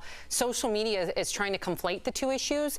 And I just hope that everybody can not fall victim to that and really try to put themselves in the shoes of the officer, as well as put themselves in the shoes of some of the unarmed, black men and women who have been killed by the hands of police officers, and come together and want reform, of course, when it comes to police brutality, but also call something out when it is blatant murder, like what we saw with this police officer and that woman's heroic efforts. Bravo to her. I guess I can't say murder because he did not die. Am I right? They're both expected to survive. Thank God. Correct. So let me just clarify that. They are both expected to survive, and we pray that they do. Our thoughts and prayers are with them. The city of Louisville, yeah. Gosh, I always get that one wrong, is settling a wrongful death lawsuit. So brought by the family of Breonna Taylor, the city has agreed to pay the family $12 million and institute reforms, hoping to prevent similar situations. According to the New York Times, the family sued the city after police officers broke down the door to her apartment and fatally shot her during a late-night no-knock raid. None of the 3 officers involved have been charged, but a grand jury is investigating. Erica, this has been slow. I can't even say slow justice. I mean, I'm happy that the family has reached a settlement. I hope that they are satisfied. I know that their attorney says they're satisfied, but considering that there has been no arrests yet. How do you grapple with that? Well, you know, this is hard because obviously there's so little closure in this case, especially when there's been so many cries for justice and nothing has seemingly been done. I understand that a settlement closes one chapter of it, but it doesn't close the entire thing. I think that it was interesting that a part of the settlement was a vow for serious and concrete police reform, which ultimately issue. In terms of the money, though, you have to also remember that her boyfriend, Kenneth Walker, a lot of us spent our own money and donated to get him his legal funds, to get him out of jail. He has served more punishment than the people who were involved in this erroneously served no-knock warrant. We've seen one officer out of the 3 fired. We have Breonna's law, which indicates that something went terribly wrong and it was illegal and unlawful. And now you have a $12 million settlement. That screams that this was not law and order and that justice needs to be served. So it's like everything around justice is happening, but the actual arresting the cops who killed Breonna isn't happening. And I'm just going to say this from my own point of view. I do believe that the reason why justice is coming so slow is because the police officers are just a facade for the bigger picture of how corrupt this entire investigation has been and why. Wow. Jeff? Yeah, I mean, just to clear things up, Erica said it all right there, but a civil suit is where they're going to get their money, right? If you look back to the OJ case, everyone could understand that. He still owes the Goldmans a lot of money. He lost his civil suit, but the criminal suit he was not guilty of. So these officers in this particular case have not been in criminal court yet. They will have their day in court, but I just want to make sure everyone's sure on that. This case is not over. It's still open. I'm glad you mentioned that because we did get a few comments earlier I was reading where people were confused and almost saying to the point, Erica, that, you know, if she settled, or her family rather, I should say, if her family settled, doesn't that admit guilt in some way? Erica, I want you to speak to that because I've read a few of those comments. Well, I would just ask, how many times have we seen something, seen a civil case settled before there was ever justice served and the grand jury is still convening in the legal case, the criminal case? So to me, yes, it does speak to there being erroneous behavior. It does speak to there needing to be justice. We have a law based on this incident that was enacted because it was so, like, ill-served. Right. And so, yes, it's like... And the law, just for our viewers to know, you cannot just barge into a house, not knock. They're called no-knock warrants. You cannot do that anymore. And also, you can't be in plain clothes. Because can you imagine anymore? Can you imagine being in your home and people just in plain clothes go through your home and they have guns in their hand? You would think that you're being robbed. You think that you were being killed. You're going to defend your family. Right. I mean, listen, Sam, this is something for the lawyers to decide. None of us are lawyers on here. I don't know how this is going to end up, but I know. You know, it's not going to end up well. Yeah. I should say. You know, no matter what the verdict is, there will be outrage on some side. Right. Right. But a young woman, a really incredible young woman, lost her life. Not to take away from any of that. I'm just talking legally. Yep. Erica, stick around. Coming up on DBL, as wildfires ravage the western part of the country, our medical expert, Dr. Coley, is here to tell us what we need to know about the smoke danger. Plus, Glamour magazine is going all in on black hair. It's the new campaign to end the age-old problem of hair discrimination. And as we kick off our 4th year this week, we're doing it a little differently. Most of our coworkers are working from home because of the pandemic. We'll be right back. There's no time like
Welcome back to DBL. There are a lot of headlines and opinions on the wildfires out west, but we are all about the facts, plain and simple. Dr. Coley joins us live. Hey, doctor. Now, you normally dedicate this segment to COVID-19, but today let's talk about the fires and the smoke. So far, 35 people have died and more than 4.6 million acres have burned, and smoke has traveled across the country all the way to New York. This map shows how light, medium, and heavy smoke is stretching across the country into the Northeast, and air quality is now a huge concern. In fact, you know, a lot of my family members, Dr. Coley, live in Northern California. They're all affected by the fires. They can't even go outside. So with all this smoke, what does that mean for air quality, and how dangerous is it to people and kids? Sam, I'm so glad you asked, and I hope your family members are okay, because this air quality can affect those people not just living in the immediate vicinity of the smoke, but even hundreds of miles away. And smoke causes air pollution, and we have an index called the Air Quality Index that tells us how much air pollution. So, you know, before the wildfires happened, I never even bothered to know what this was. But ever since they've happened, I have started checking this just like I check the weather every day. And it's actually really quite simple, you guys. So if it's green, that means you can go out of your house because the air quality is good. If it's red, you need to stay home because the air quality is poor. And if it's yellow, it's somewhere in the middle. So very easy metric that we can check to really protect ourselves from that poor air quality. Doc, based on this type of smoke, how do we know what we should and shouldn't do being outside? It's a great question, Jeff. So it really depends on what the air quality is doing. So is it, you know, red, yellow, or green, what you're doing outside, and how long you're spending. So give me an activity that you like to do outside, Jeff. I like to play outside with my kids or go for a run. Run. Okay, so running is a good one because a lot of people exercise outdoors and we don't realize, but when we're exercising, we breathe harder and faster. So we're actually taking in more of those pollutants, and the dose of those pollutants is higher. So if the air quality is red, Jeff, no time outside with kids, no running. But if it's green or yellow, you can go outside as long as you limit the time outside. And I got to tell you, Doc, chasing two little boys, you're out of breath as well. But good advice. So true. Okay, so Dr. Well, and those little boys, Jeff, little kids are actually in the high risk zone for air pollution because they're smaller. Yikes. So the effective dose to little kids is even higher. So you have to be careful with the boys and with Sophie and all of your kids. Yikes. Good to know. Good to know. Okay, so experts point to climate change contributing to the wildfires, but I want to hear you speak on this because, you know, I do read all of our comments and we have people still confused by it. They'll say, well, fires always happen. How does climate change impact or amplify the effects of a fire? So what it's done, Sam, is created drier, hotter, and less moisture. And that's really what's resulted in fire spreading. In fact, studies have shown there's been a doubling of fires from 1984 to 2015 because of climate change. Well, there you go. We appreciate you, Doctor. You will be back tomorrow to talk about coronavirus. So, DBL Nation, if you have a question about coronavirus you want answered by Dr. Coley, write us on social media. You can also email info@dailyblastlive.com. Thank you, Dr. Coley. We'll be right back.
Welcome back to DBL. Glamour magazine teamed up with some famous faces to highlight hair discrimination in the Black community.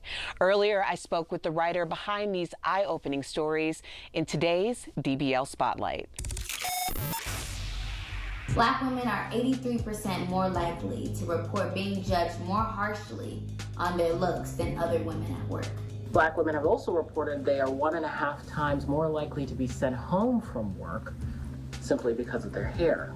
And when we refuse to comply to white standards of beauty, we can be fired. Why was it important right now for Glamour to do this issue about Black hair? Well, the Crown Act was first passed in California last year, and taking notice of the discrimination and anti-Blackness that's embedded in our country. And one thing that I noticed on your Instagram was that you were talking about all of the women's stories, and no two, you said, were alike, but together they highlight the pervasive discrimination that it comes to when it comes to our hair.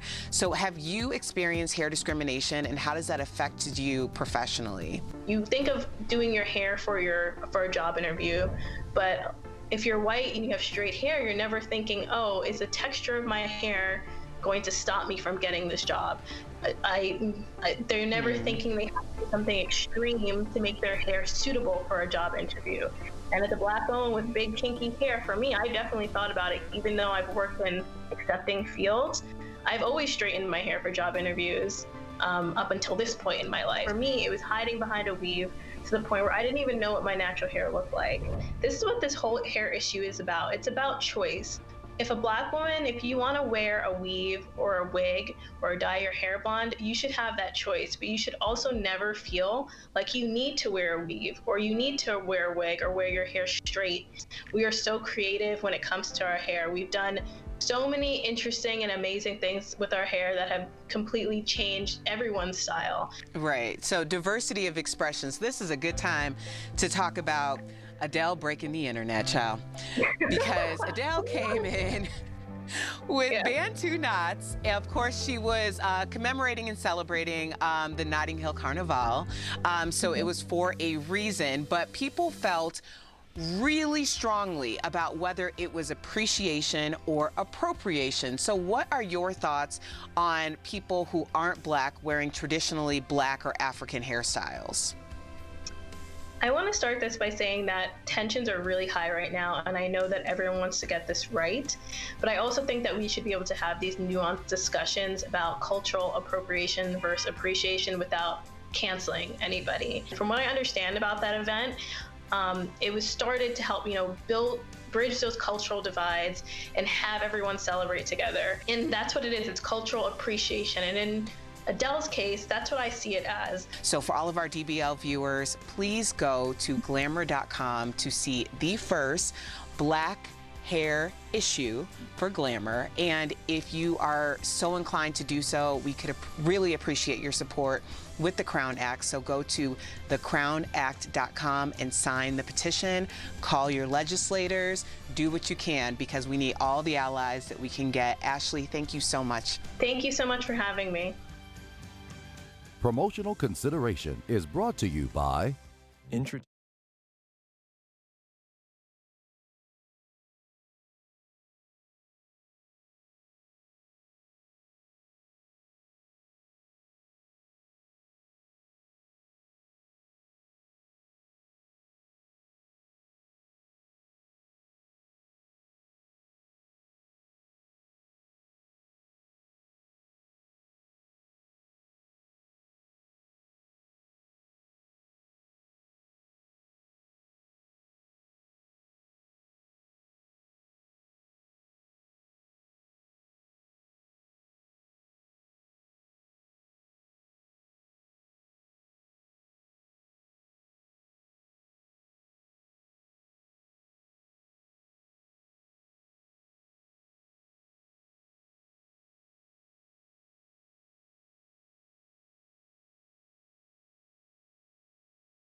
Welcome back to DBL. We love sharing your comments. We have a ton of comments in regard to LeBron and the hero deputy. So Linda on Facebook says LeBron isn't man enough to help. Terrell on Facebook says it's not LeBron's job to help.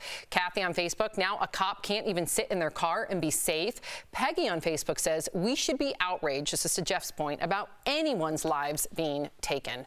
That's where we need to come together. You know, we need to unify. So many people have their pitchforks out on social media. I feel like they're blinded. Yeah, and listen, I get where people are coming from, and we're just trying to have that conversation as well. You know, and again, to the point that we were talking about in the break, I understand that one is a race and one is a profession, and there are some unique points you could make about those, but I want to just say unique points. When someone dies, that's not a unique point. You should be outraged that that person was murdered or attempted murder, right? No matter what the race, religion, background, color, no matter what they are, people should be outraged about that. Yeah. So I'm afraid that people now are taking situations and using it for their own political agenda, and that's what I fear. So we've almost lost the humanity. I feel like the more we talk about it, the better it gets. That's which true. is weird. We just need more conversation. If you're sticking around, here's what's coming up. A curious bear hangs out poolside. We'll show you what finally scared it off. And Tyra makes her big debut on Dancing with the Stars. But did Carol Baskin steal the show? DBL's new every day. We'll be right back.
We're talking about what you're talking about.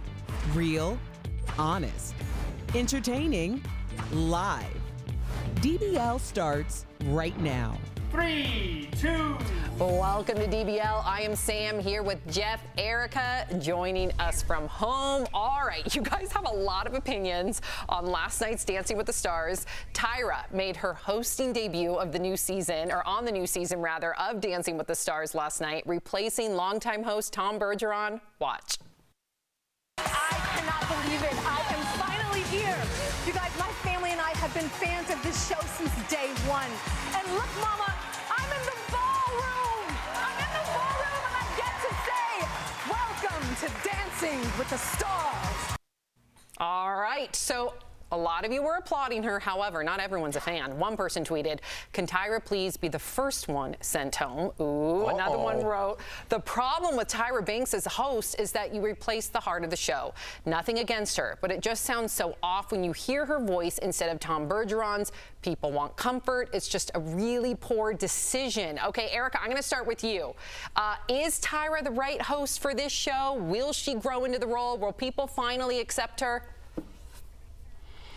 You know, here's the thing. No one is paying Tyra Banks type money for Tyra Banks if there wasn't some type of research behind that. So I'm going to assume that she is the right fit for the show because obviously there was a whole lot of opinions that came up with this one.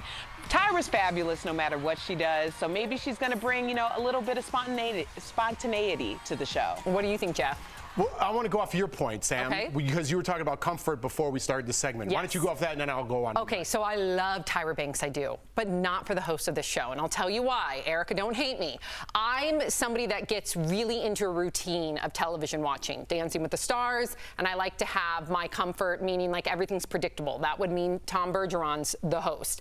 And then the way I can liken it the most for me is when I think of Young and the Restless. Yes, I'm a soap opera fan. If somebody is going to change like Victor Newman's character or any of those main characters that I've grown up with and still watch and love to this day, I no longer feel like I'm eating my comfort food, and I know that's not fair. I know it's selfish, but that's the way I feel. No, but I think a lot of people do, because I think even when Erin Andrews took over for Brooke Burke, I didn't like it. A lot of people didn't like it. I still don't like it. Because of their comfort. They were so attached to Brooke Burke, right? I remember when the Flintstones tried to pull this when I was a kid, Barney Rubble, they changed his voice, and I was like, who's this guy? That's not Barney, and it was a cartoon, and I was little, and I still noticed I remember that with Mickey Mouse, the Mickey Mouse Clubhouse. The voice all of a sudden changed, and I was like, that's not Mickey's voice. Okay, so Erica, we're going down a rabbit hole here. I apologize. What else struck you? Like, what did you think about some of like the polarizing figures? Because you know that many. Let's get into it. Yes. Let's okay. Let's dive in. Let's dive in. Tiger King star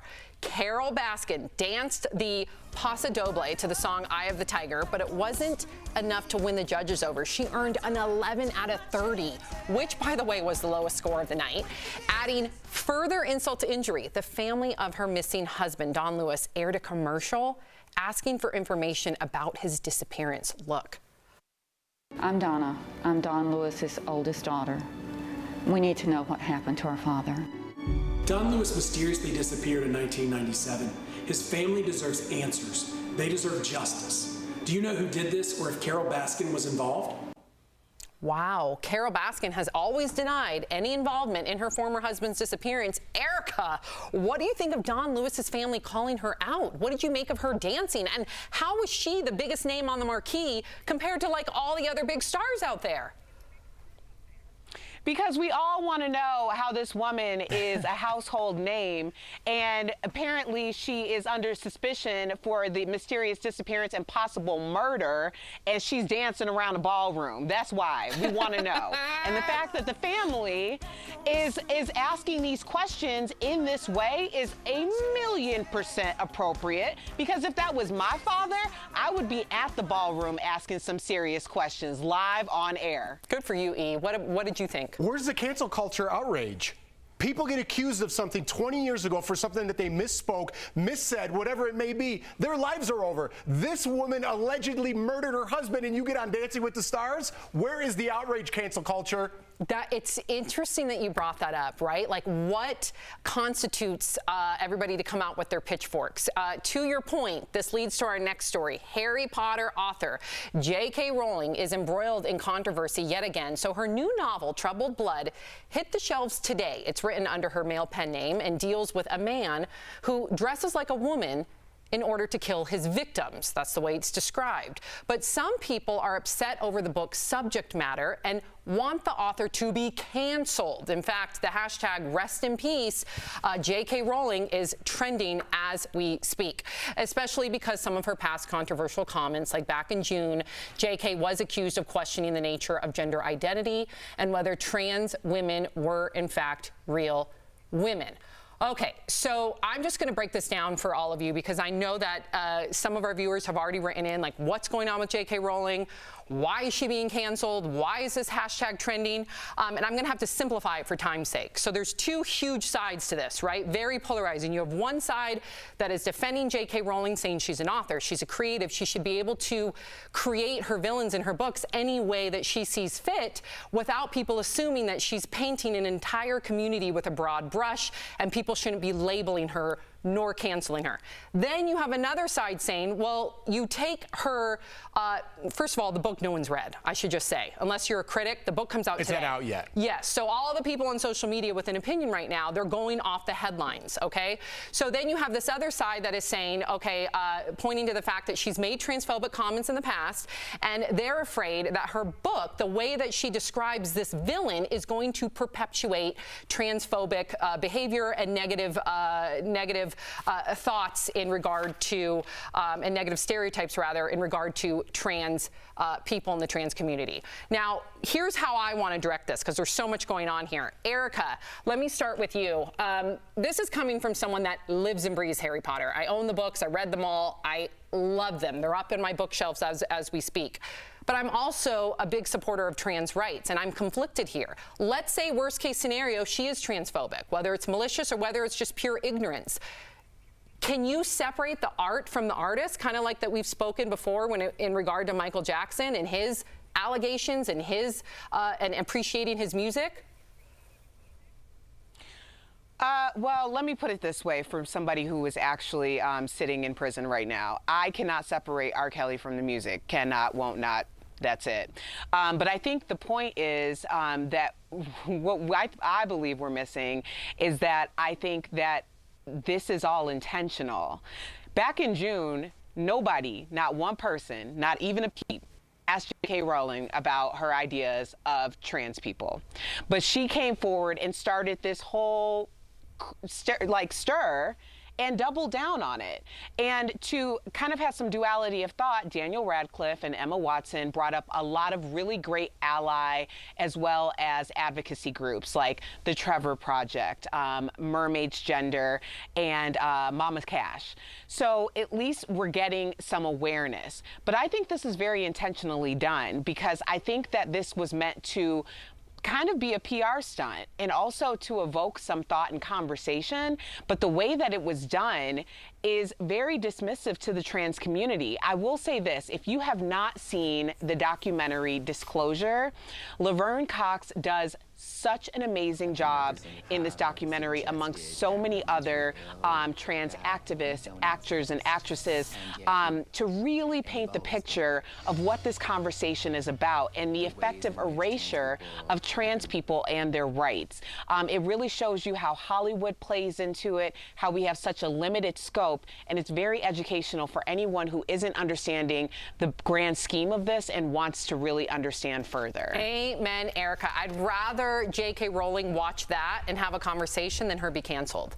And again, I want her to learn. I want her to evolve. I don't want her to be ostracized and pushed into a corner, because then she's going to be angry at the movement and she's not going to grow. So I think cancel culture is actually counterproductive. Okay, so the actor who never ages, Paul Rudd, teamed up with New York Governor Andrew Cuomo with a message to millennials about wearing masks. Watch. A few days ago, I was talking on the iPhone with my homie, Governor Cuomo, and he's just going off about how us millennials need to wear masks because, get this, apparently a lot of COVID is transmitted by us millennials. No cap. So Cuomo's asked me, he's like, Paul, you gotta help. What are you, like 26? And I didn't correct him. So fam, let's real talk. Masks? They're totally beast. So slide that into your DMs and twitch it. Wow.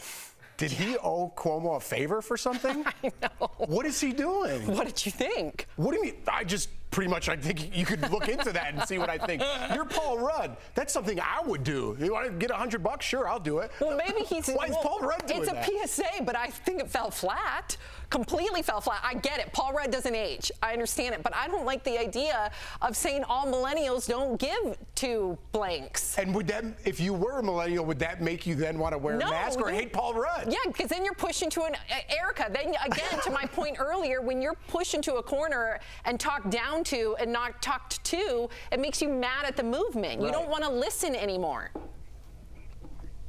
Well, I would agree with that to an extent, but also understand that I am an elder millennial, as the comedian refers to us who are on the end of it.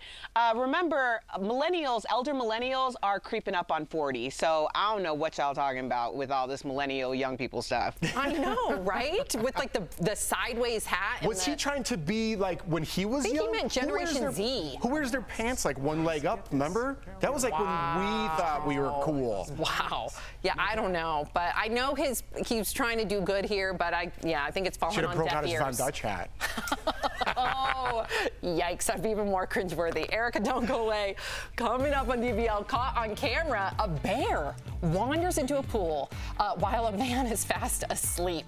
And famous homes from TV shows and movies are actually available to rent. We'll show you some of the hot properties you'll definitely recognize.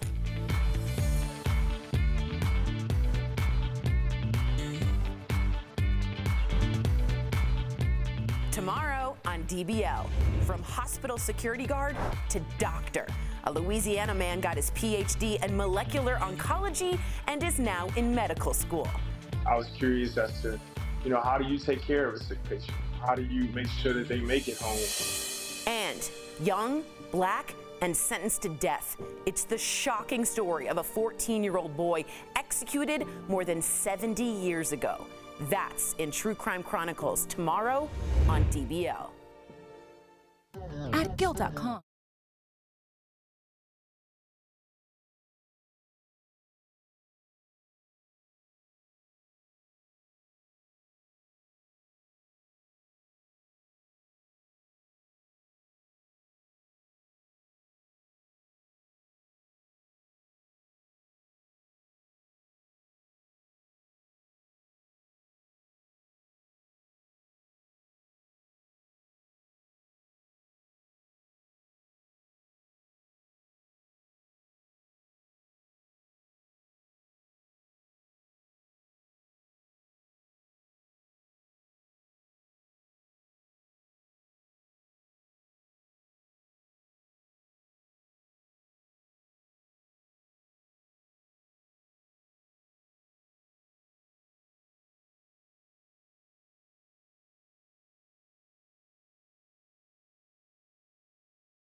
Welcome back to DBL. I don't know why I said it like that. Wow. Okay, I know it's weird. Okay, so Airbnb is, Jeff's laughing. Airbnb is offering the Fresh Prince of Bel-Air fans a chance to stay in the show's iconic mansion. Can you imagine? To mark the 30th anniversary of Fresh Prince, Will Smith teamed up with the homeowners to list a wing of the home on Airbnb for only $30. Hello. You can only stay for one night, and it's only available for 5 dates in October. So 5 people could stay there? That's it? That's what all this hubbub was about? Well, yeah, I'm sure it's driving some sort of PR for something that they're cooking right now. I don't know. The listing includes a bedroom, pool area, outdoor lounge, and dining area. Erica, is this on the top of your list? I don't know about this, Sam, because I think there's something funky about this listing. Did we ever see the pool? Now, Will and Carlton lived in the pool house, but I don't remember ever once seeing that pool. I think Erica's right. I've never seen the pool. Well, guess what? They didn't film in that house either. That was a studio set. That's just the front of the house where they filmed the intro. The inside has nothing to do with the house. Don't ruin it for everybody, Jeff. Consistency is key, Jeff. Consistency is key. Yeah. You ruined it. I've never seen that pool, by the way. Okay, so here's some other famous spots that you can stay that will make you feel like a star. Let's start with two luxurious listings. First up, the fancy French Chateau from the Real Housewives of Beverly Hills. It's also where Joe Jonas and Sophie Turner recently got married. They can afford it. It's almost 5 G's a night. Next, for all the bachelors out there, you can finally squat up and feel like you're in an episode of Entourage in this Los Angeles villa for only $395 a night. That's not too bad. Next, with the holidays coming up, here are some festive getaways that might get you in the spirit despite the pandemic. Ooh, I want this one. For Halloween, you can consider this spooky mansion from Interview with a Vampire. That'll cost you $400 a night. And staying at the home from the classic movie A Christmas Story might just make for the perfect Christmas gift, also costing about $400 a night. And finally, here are 2 party pads to have some fun at your next trip. For $165 a night, guests can recreate iconic moments from Breaking Bad. Yeah, you remember that home. It even includes hazmat suits.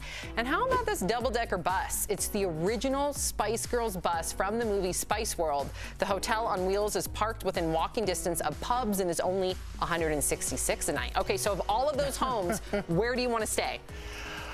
I don't know. That chateau looked pretty nice, Fancy, schmancy. Yeah, I wouldn't want to stay in that bus for sure. Down the street from pubs, and you're in this big British flag bus. You don't think people are going to be banging on the windows? No thanks. I don't want to be in the bus either. Erica, beside the Fresh Prince house, because we already commented on that, which one of those other houses would you want to stay in? I was a fan of the bus.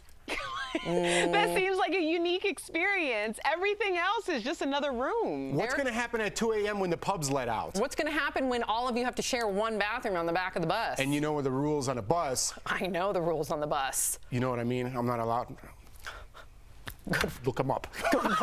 Why can't... Where's your cup, your mug? I know. We're waiting. I know. I'm not talking about it. Erica? I was waiting on the rules of the bus. No. Coming up, special deals you can score in the month of September. Don't go away.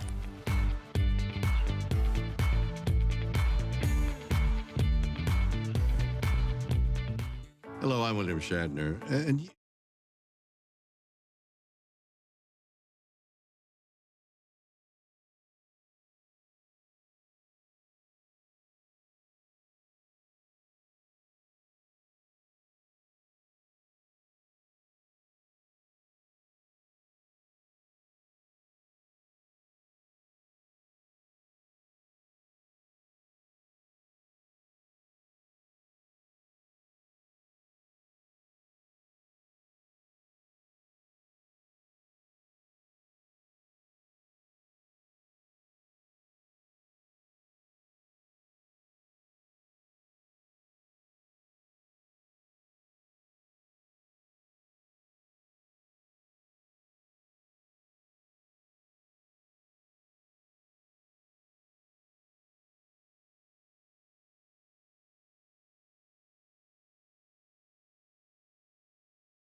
Welcome back to DBL. Did you know September is one of the best months to score big deals on items for the home?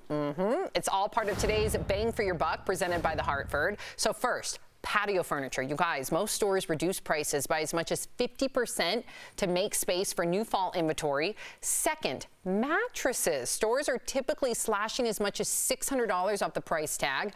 Lastly, washer and dryers. Ooh, those ones are gorgeous. You can buy them for as much as 30% off during the month of September. And when it comes to your money, the Hartford Financial is here to help. Whether it's home, life, or business insurance, the Buck's got your back. Call 1-800-684-6085 or visit thehartford.com to learn more. Ooh, Jeff, I saw you shaking your head. What do you like? Do you have patio furniture? Do you need a washer and dryer? Well, our dryer just broke, so I wish the Buck had my back. Good one. I know. I was incorporating him a little bit. I need to get the Buck so he's got my back for the next one. Yes, or you could buy refurbished. I just bought a new washer and dryer, refurbished. You know what? I was complaining so much about putting insurance on there, you know. Yeah. You want to put a warranty on there? I'm like, warranties are... Oh. Again, I got to watch out with what I say, inappropriate. Yeah. Warranties are that. Guess what? I got a 3-year warranty. They suckered me in. Wow. So you lost money. I need the Buck. Yeah, you need the Buck. Erica, did you know this? Because I know that you're, in the middle of like doing some outside stuff to your home. Are you going to get some patio furniture? Oh, I'm in the accessorizing and organizational part of the program. Ooh. I have spent the last 8 days in taking everything out, reorganizing, putting everything in. My go-to is TJ Maxx, Ross, and Tuesday Morning, which apparently went out of business. I have been there once a week since July. I've gone to these places. You get such great deals. I'm telling you now, I like to get the max for the minimum, and that's where I'm at. Erica, I'm all about chic on the cheap, all about it. In fact, and this is not an ad, Pier 1, unfortunately, has gone out of business. You can go to their stores, though, right now. Really? I'm talking 80-90% off those good. What? What? Erica, you got a new house. Do you have any patio furniture? I have patio furniture. No, I didn't say it like that. Oh like you were going to a club. Hey, you got any patio furniture? I just need to do the collar. Do the collar, right? Oh, I know. I kind of got one of those collars today. Yeah. All right, let's get out of here. I totally felt that way. How embarrassing. Coming up on DBL, viral video of a bear jonesing for a dip. But does the creature actually hop into the pool? We'll show you next. Promotional consideration is brought to you by... Are you over the age of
Welcome back to DBL. Okay, so before we go, we've got some crazy video to share. A man was napping in his backyard, look at that, by the pool when he was rudely, by the way, interrupted by a black bear who stopped to drink some water. You guys, the bear's even sniffing his feet, but then he runs off. Yeah. He saw at the very end. He stayed really calm. And he gets his phone. How about run? Well, what do you mean the bear ran? I actually would love this. I wouldn't love that the bear sniffed my feet and ran off. But at the same, you would get your camera and take a picture of it? No, if it ran off, I'd be like, oh, the bear came to visit. But what if it came back? What? Oh, it did come back? It did come back? Oh, it came back multiple times. Well, he was hot. Can you imagine? It's probably 100 degrees outside. What? No? Yeah, I guess so. Poor little bear just wants to take a dip. DBL's new every day. Bye, guys.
We're talking about today on Daily Blast Live. Dramatic moments as a rookie cop saves her partner's life after an ambush shooting. But why is the sheriff now calling on LeBron James to match the reward money in this case? Dancing with the Stars returns to the ballroom with Tyra Banks as host. Was she a perfect 10 or could she use some more practice? Plus, Tiger Queen, not exactly. Why Carol Baskin's dancing debut is being called a disaster.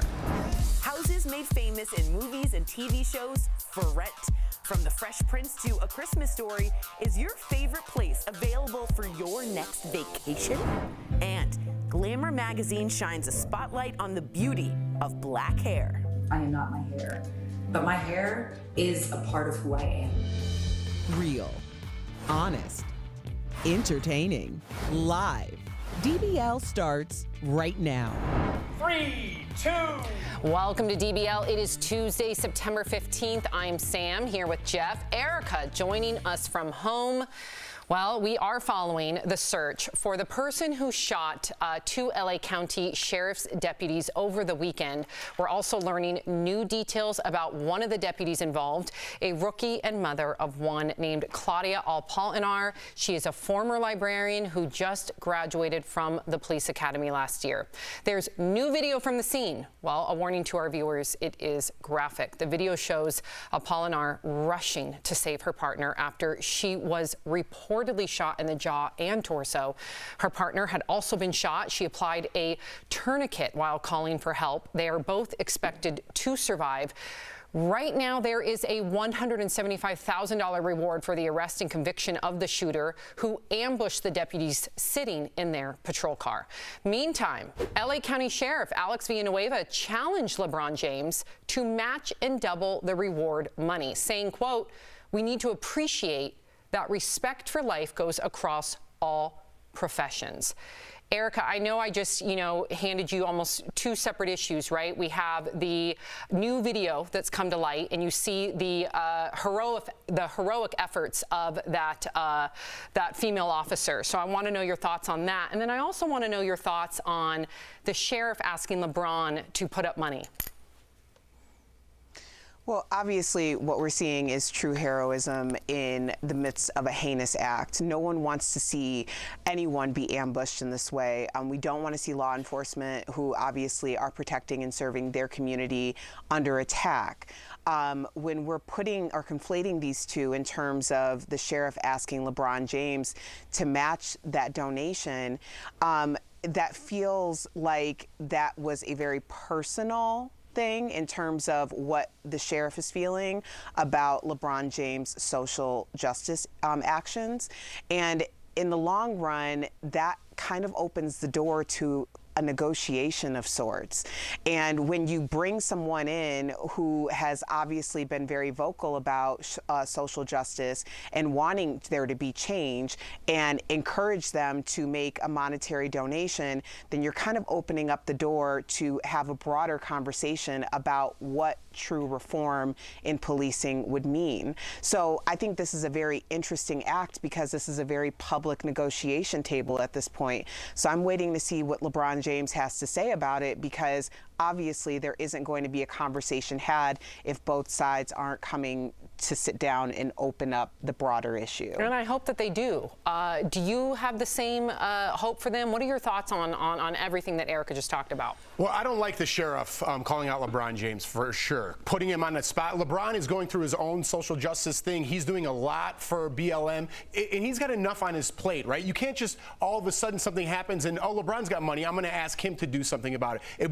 Like Erica said, I think there was a statement involved there. It's one thing if it's your friend and you're like, hey, man, I'm going to put this out publicly. Are you cool with it? Yeah, it's cool. Put me on the spot. I don't like that the sheriff's doing that. That aside, that's my opinion on that. I'm glad we're doing the story about the shooting of the two officers because, listen, people should be outraged at this as well. I feel like social media is pinning us against each other. And if you're outraged that innocent black people are losing their lives from the police, you should be just as outraged as this. I'm outraged that a police officer stuck his neck in some man and killed him for 9 minutes. That's outrageous. And this is just as equally outrageous. So we need to call out when things are outrageous. I understand one's a race and one is a profession, but we can't have this. We can't have any applauding. In fact, we should be like, this is horrific. No one needs to do this. And we need to come together as a country. This is really getting out of control. The blue, the red, the sides that we're on. I'm with you. I'm with you 100%. You took the words right out of my mouth. And as Erica pointed out earlier, somehow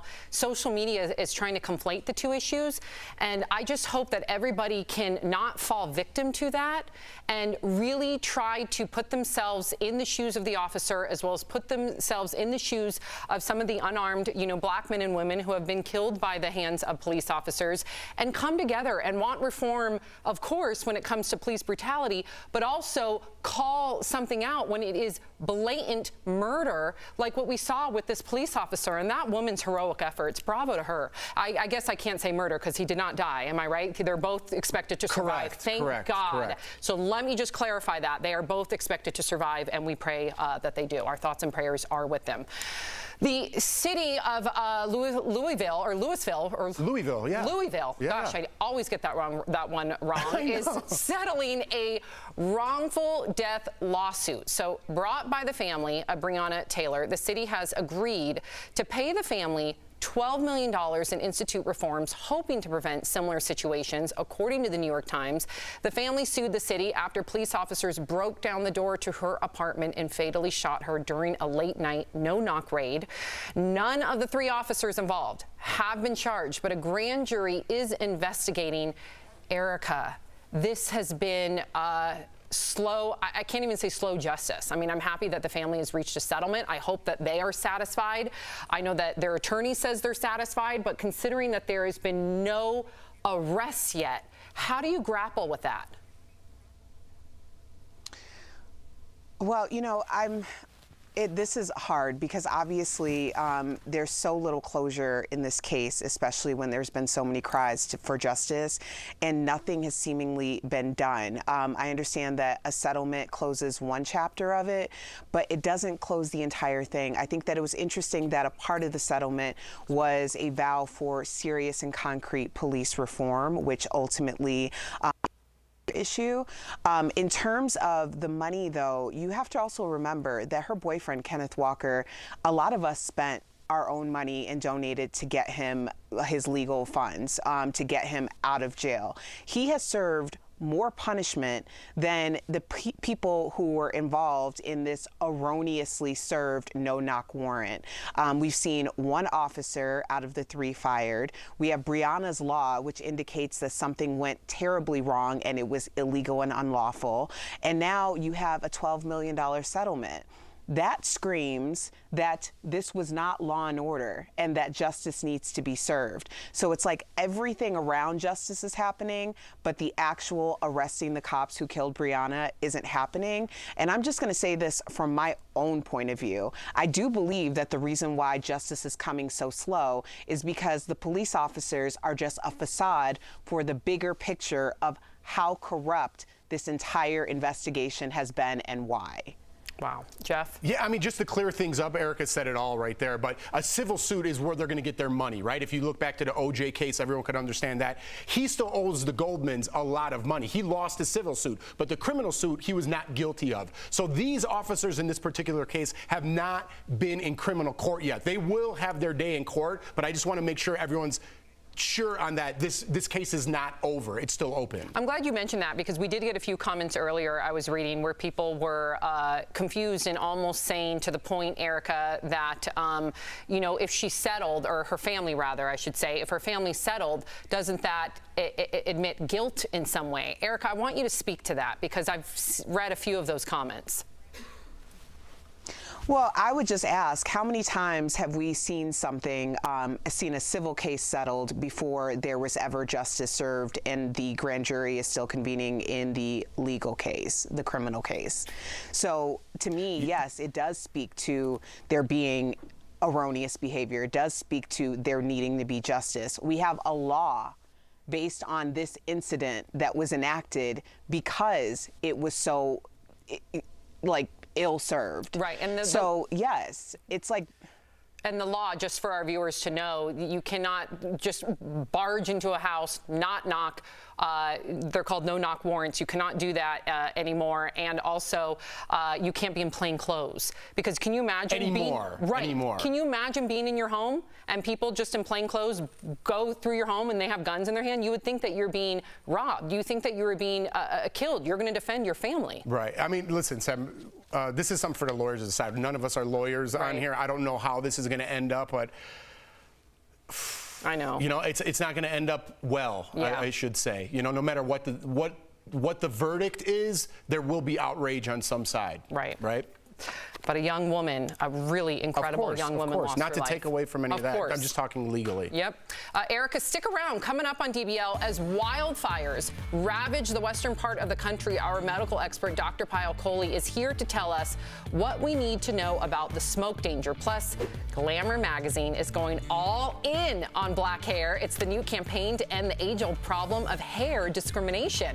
And as we kick off our 4th year this week, we're doing it a little differently. Most of our coworkers are working from home because of the pandemic. We'll be right back.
Welcome back to DBL. There are a lot of headlines and opinions on the wildfires out west, but we are all about the facts, plain and simple. Dr. Coley joins us live. Hey, doctor. Now, you normally dedicate this segment to COVID-19, but today let's talk about the fires and the smoke. So far, 35 people have died and more than 4.6 million acres have burned, and smoke has traveled across the country all the way to New York. This map shows how light, medium, and heavy smoke is stretching across the country into the Northeast, and air quality is now a huge concern. In fact, you know, a lot of my family members, Dr. Coley, live in Northern California. They're all affected by the fires. They can't even go outside. So with all this smoke, what does that mean for air quality, and how dangerous is it to people and kids? Sam, I'm so glad you asked, and I hope your family members are okay, because this air quality can affect those people not just living in the immediate vicinity of the smoke, but even hundreds of miles away. And smoke causes air pollution, and we have an index called the Air Quality Index that tells us how much air pollution. So, you know, before the wildfires happened, I never even bothered to know what this was. But ever since they've happened, I have started checking this just like I check the weather every day. And it's actually really quite simple, you guys. So if it's green, that means you can go out of your house because the air quality is good. If it's red, you need to stay home because the air quality is poor. And if it's yellow, it's somewhere in the middle. So very easy metric that we can check to really protect ourselves from that poor air quality. Doc, based on this type of smoke, how do we know what we should and shouldn't do being outside? It's a great question, Jeff. So it really depends on what the air quality is doing. So is it, you know, red, yellow, or green, what you're doing outside, and how long you're spending. So give me an activity that you like to do outside, Jeff. I like to play outside with my kids or go for a run.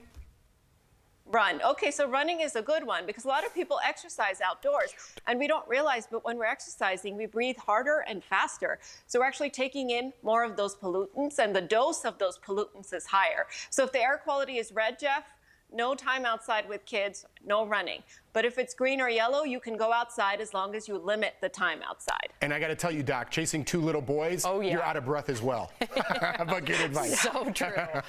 Okay, so Dr. Well, and those little boys, Jeff, little kids are actually in the high risk zone for air pollution because they're smaller. Yikes. So the effective dose to little kids is even higher. So you have to be careful with the boys and with Sophie and all of your kids. Yikes. Good to know. Good to know. Okay, so experts point to climate change contributing to the wildfires.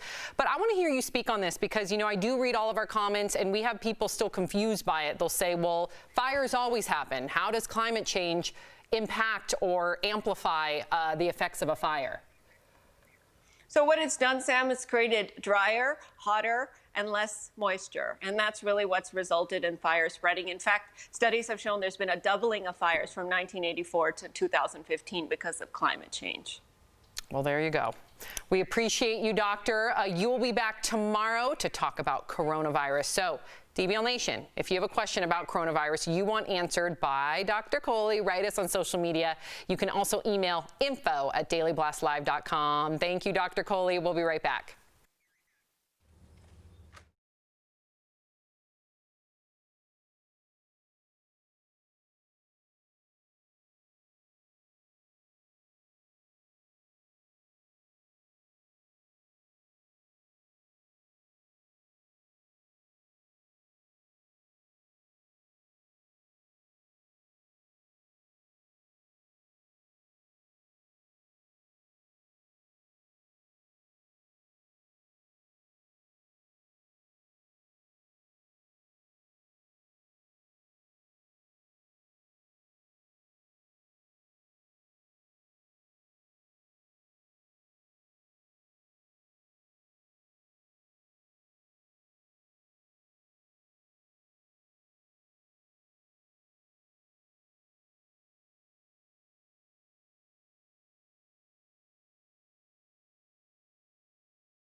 Welcome back to DBL. Glamour magazine teamed up with some famous faces to highlight hair discrimination in the Black community. Earlier, I spoke with the writer behind these eye-opening stories in today's DBL Spotlight. Black women are 83% more likely to report being judged more harshly on their looks than other women at work. Black women have also reported they are 1.5 times more likely to be sent home from work simply because of their hair.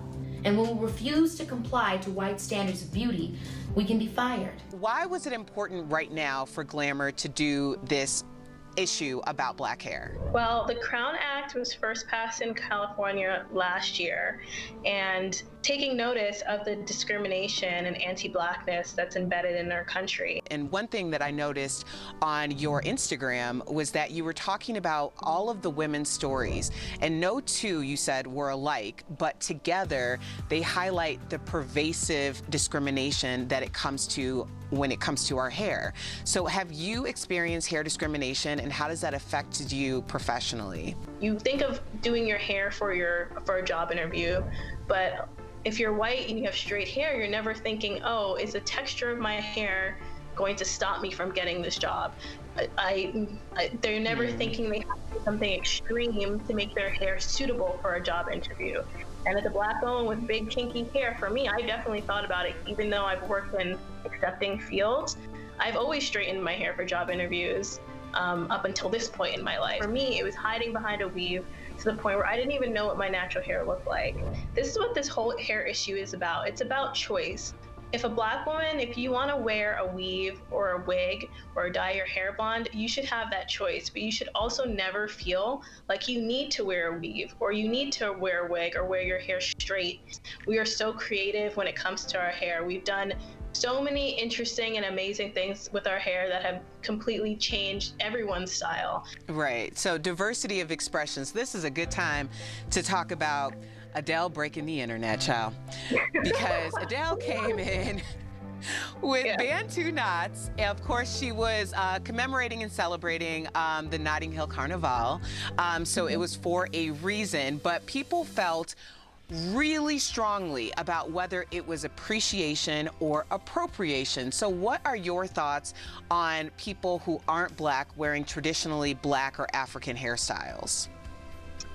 I want to start this by saying that tensions are really high right now, and I know that everyone wants to get this right, but I also think that we should be able to have these nuanced discussions about cultural appropriation versus appreciation without canceling anybody. From what I understand about that event, it was started to help, bridge those cultural divides and have everyone celebrate together. And that's what it is. It's cultural appreciation. And in Adele's case, that's what I see it as. So for all of our DBL viewers, please go to glamour.com to see the first Black hair issue for Glamour. And if you are so inclined to do so, we could really appreciate your support with the Crown Act. So go to thecrownact.com and sign the petition, call your legislators, do what you can, because we need all the allies that we can get. Ashley, thank you so much. Thank you so much for having me. Promotional consideration.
Welcome back to DBL. We love sharing your comments. We have a ton of comments in regard to LeBron and the hero deputy. So Linda on Facebook says LeBron isn't man enough to help. Terrell on Facebook says it's not LeBron's job to help.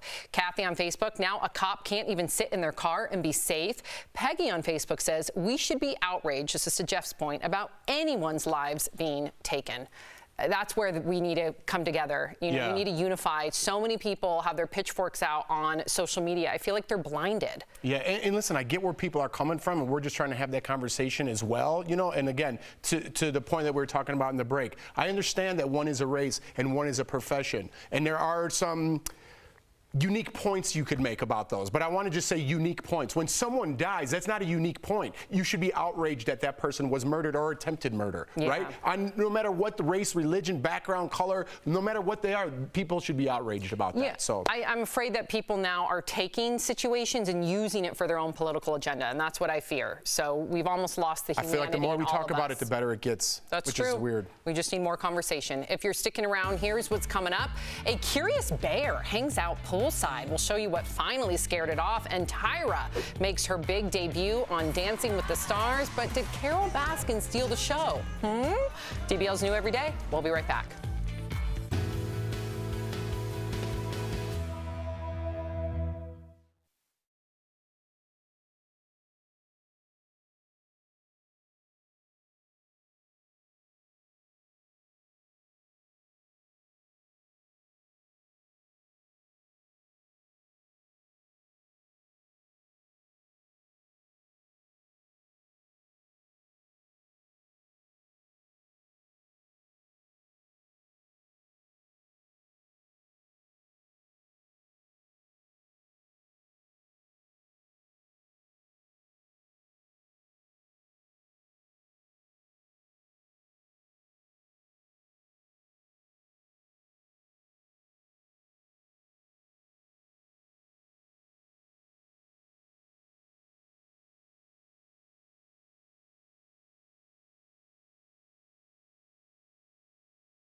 This is Daily Blast Live. We're talking about what you're talking about.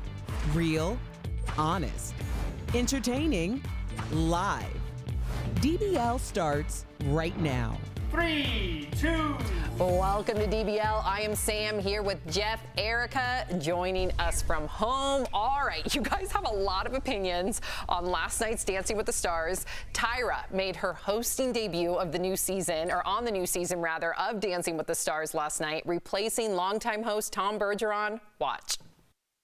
I cannot believe it. I am finally here. You guys, my family and I have been fans of this show since day one. And look, Mama, I'm in the ballroom. I'm in the ballroom, and I get to say, welcome to Dancing with the Stars. All right, so a lot of you were applauding her. However, not everyone's a fan. One person tweeted, "Can Tyra please be the first one sent home?" Ooh, another one wrote, "The problem with Tyra Banks as a host is that you replace the heart of the show. Nothing against her, but it just sounds so off when you hear her voice instead of Tom Bergeron's. People want comfort. It's just a really poor decision." Okay, Erica, I'm going to start with you. Is Tyra the right host for this show? Will she grow into the role? Will people finally accept her? You know, here's the thing. No one is paying Tyra Banks type money for Tyra Banks if there wasn't some type of research behind that. So I'm going to assume that she is the right fit for the show because obviously there was a whole lot of opinions that came up with this one. Tyra's fabulous no matter what she does, so maybe she's going to bring, you know, a little bit of spontaneity to the show. What do you think, Jeff? Well, I want to go off your point, Sam, Okay. because you were talking about comfort before we started the segment. Why don't Yes. you go off that and then I'll go on. Okay, so I love Tyra Banks, I do, but not for the host of the show. And I'll tell you why. Erica, don't hate me. I'm somebody that gets really into a routine of television watching, Dancing with the Stars, and I like to have my comfort, meaning like everything's predictable. That would mean Tom Bergeron's the host. And then the way I can liken it the most for me is when I think of Young and the Restless. Yes, I'm a soap opera fan. If somebody is going to change like Victor Newman's character or any of those main characters that I've grown up with and still watch and love to this day, I no longer feel like I'm eating my comfort food, and I know that's not fair. I know it's selfish, but that's the way I feel. No, but I think a lot of people do, because I think even when Erin Andrews took over for Brooke Burke, I didn't like it. A lot of people didn't like it. I still don't like it. Because of their comfort. They were so attached to Brooke Burke, right? I remember when the Flintstones tried to pull this when I was a kid, Barney Rubble, they changed his voice, and I was like, who's this guy? That's not Barney, and it was a cartoon, and I was little, and I still noticed I remember that with Mickey Mouse, the Mickey Mouse Clubhouse. The voice all of a sudden changed, and I was like, that's not Mickey's voice. Okay, so Erica, we're going down a rabbit hole here. I apologize. What else struck you? Like, what did you think about some of like the polarizing figures? Because you know that many. Let's get into it. Yes. Okay. Let's dive in. Let's dive in. Tiger King star Carole Baskin danced the Paso Doble to the song Eye of the Tiger, but it wasn't enough to win the judges over. She earned an 11 out of 30, which, by the way, was the lowest score of the night. Adding further insult to injury, the family of her missing husband, Don Lewis, aired a commercial asking for information about his disappearance. Look. I'm Donna. I'm Don Lewis's oldest daughter. We need to know what happened to our father. Don Lewis mysteriously disappeared in 1997. His family deserves answers. They deserve justice. Do you know who did this or if Carole Baskin was involved? Wow, Carole Baskin has always denied any involvement in her former husband's disappearance. Erica, what do you think of Don Lewis's family calling her out? What did you make of her dancing? And how was she the biggest name on the marquee compared to like all the other big stars out there? Because we all want to know how this woman is a household name, and apparently she is under suspicion for the mysterious disappearance and possible murder, and she's dancing around a ballroom. That's why we want to know. And the fact that the family is asking these questions in this way is 1,000,000% appropriate, because if that was my father, I would be at the ballroom asking some serious questions live on air. Good for you, E. What did you think? Where's the cancel culture outrage? People get accused of something 20 years ago for something that they misspoke, missaid, whatever it may be. Their lives are over. This woman allegedly murdered her husband, and you get on Dancing with the Stars? Where is the outrage, cancel culture? It's interesting that you brought that up, right? Like, what constitutes everybody to come out with their pitchforks? To your point, this leads to our next story. Harry Potter author J.K. Rowling is embroiled in controversy yet again. So her new novel, Troubled Blood, hit the shelves today. It's written under her male pen name and deals with a man who dresses like a woman in order to kill his victims. That's the way it's described. But some people are upset over the book's subject matter and want the author to be canceled. In fact, the hashtag rest in peace, J.K. Rowling, is trending as we speak, especially because some of her past controversial comments, like back in June, J.K. was accused of questioning the nature of gender identity and whether trans women were, in fact, real women. Okay, so I'm just going to break this down for all of you because I know that some of our viewers have already written in, like, what's going on with J.K. Rowling? Why is she being canceled? Why is this hashtag trending? And I'm going to have to simplify it for time's sake. So there's two huge sides to this, right? Very polarizing. You have one side that is defending J.K. Rowling, saying she's an author, she's a creative, she should be able to create her villains in her books any way that she sees fit without people assuming that she's painting an entire community with a broad brush and people shouldn't be labeling her nor canceling her. Then you have another side saying, well, you take her, first of all, the book no one's read, I should just say. Unless you're a critic, the book comes out today. It's not out yet. Yes, so all the people on social media with an opinion right now, they're going off the headlines, okay? So then you have this other side that is saying, okay, pointing to the fact that she's made transphobic comments in the past, and they're afraid that her book, the way that she describes this villain, is going to perpetuate transphobic behavior and negative thoughts in regard to, and negative stereotypes rather, in regard to trans people in the trans community. Now, here's how I want to direct this, because there's so much going on here. Erica, let me start with you. This is coming from someone that lives and breathes Harry Potter. I own the books, I read them all, I love them. They're up in my bookshelves as we speak. But I'm also a big supporter of trans rights, and I'm conflicted here. Let's say, worst case scenario, she is transphobic, whether it's malicious or whether it's just pure ignorance. Can you separate the art from the artist, kind of like that we've spoken before in regard to Michael Jackson and his allegations and his and appreciating his music? Well, let me put it this way from somebody who is actually sitting in prison right now. I cannot separate R. Kelly from the music. Cannot, won't not. That's it. But I think the point is that what I believe we're missing is that I think that this is all intentional. Back in June, nobody, not one person, not even a peep, asked J.K. Rowling about her ideas of trans people. But she came forward and started this whole stir and doubled down on it. And to kind of have some duality of thought, Daniel Radcliffe and Emma Watson brought up a lot of really great ally as well as advocacy groups like the Trevor Project, Mermaids Gender, and Mama Cash.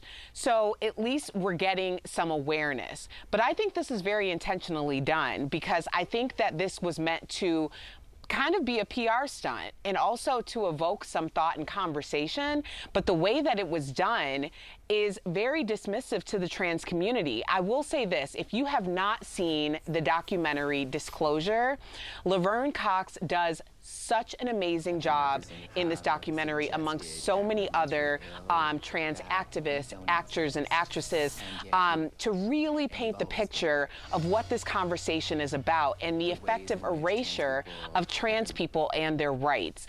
It really shows you how Hollywood plays into it, how we have such a limited scope, and it's very educational for anyone who isn't understanding the grand scheme of this and wants to really understand further. Amen, Erica. I'd rather J.K. Rowling watch that and have a conversation than her be canceled. And again, I want her to learn. I want her to evolve. I don't want her to be ostracized and pushed into a corner, because then she's going to be angry at the movement and she's not going to grow. So I think cancel culture is actually counterproductive.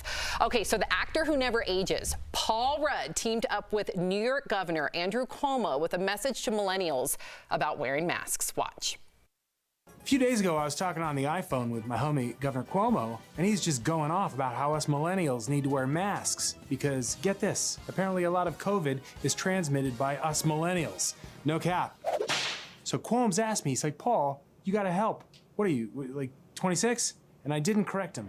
So fam, let's real talk. Masks? They're totally beast. So slide that into your DMs and twitch it. Wow. Did he owe Cuomo a favor for something? I know. What is he doing? What did you think? What do you mean? I just pretty much, I think you could look into that and see what I think. You're Paul Rudd. That's something I would do. You want to get $100? Sure, I'll do it. Well, maybe he's. Why is Paul Rudd doing that? It's a PSA, but I think it fell flat. Completely fell flat. I get it. Paul Rudd doesn't age. I understand it. But I don't like the idea of saying all millennials don't give to blanks. And would that, if you were a millennial, would that make you then want to wear a mask or hate Paul Rudd? Yeah, because then you're pushed into an, Erica, then again, to my point earlier, when you're pushed into a corner and talked down to and not talked to, it makes you mad at the movement. Right. You don't want to listen anymore. Well, I would agree with that to an extent, but also understand that I am an elder millennial, as the comedian refers to us who are on the end of it. Remember, elder millennials are creeping up on 40, so I don't know what y'all talking about with all this millennial young people stuff. I know, right? With like the sideways hat. Was he trying to be like when he was young? I think he meant Generation Z. Who wears their pants like one leg up, remember? That was like when we thought we were cool. Wow. Yeah, I don't know, but I know he's trying to do good here, but I think it's falling on deaf ears. Should have broke out his Von Dutch hat. Oh, yikes, that'd be even more cringeworthy. Erica, don't go away. Coming up on DBL, caught on camera, a bear wanders into a pool while a man is fast asleep.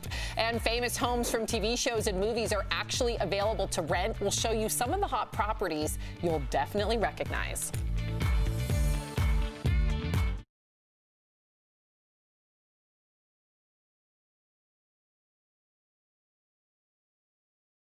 Hospital security guard to doctor. A Louisiana man got his PhD in molecular oncology and is now in medical school. I was curious as to, how do you take care of a sick patient? How do you make sure that they make it home? And young, black, and sentenced to death. It's the shocking story of a 14-year-old boy executed more than 70 years ago. That's in True Crime Chronicles tomorrow on DBL.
Welcome back to DBL. I don't know why I said it like that. Wow. Okay, I know it's weird.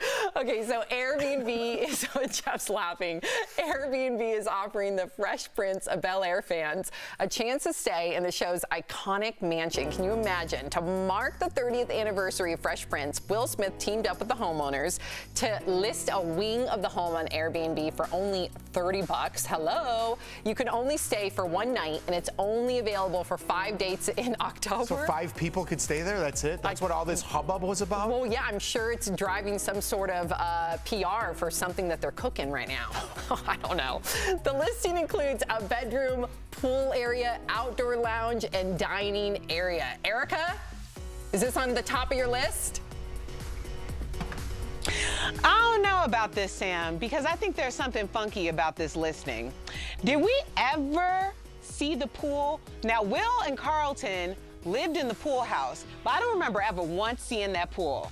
I think Erica's right. I've never seen the pool. Well, guess what? They didn't film in that house either. That was a studio set. That's just the front of the house where they filmed the intro. The inside has nothing to do with the house. Don't ruin it for everybody, Jeff. Consistency is key, Jeff. Consistency is key. Yeah.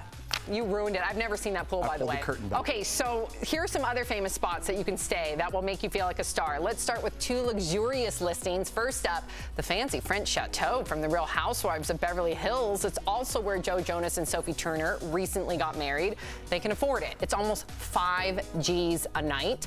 Next, for all the bachelors out there, you can finally squat up and feel like you're in an episode of Entourage in this Los Angeles villa for only $395 a night. That's not too bad. Next, with the holidays coming up, here are some festive getaways that might get you in the spirit despite the pandemic. Ooh, I want this one. For Halloween, you can consider this spooky mansion from Interview with a Vampire. That'll cost you $400 a night. And staying at the home from the classic movie A Christmas Story might just make for the perfect Christmas gift, also costing about $400 a night. And finally, here are 2 party pads to have some fun at your next trip. For $165 a night, guests can recreate iconic moments from Breaking Bad. Yeah, you remember that home. It even includes hazmat suits.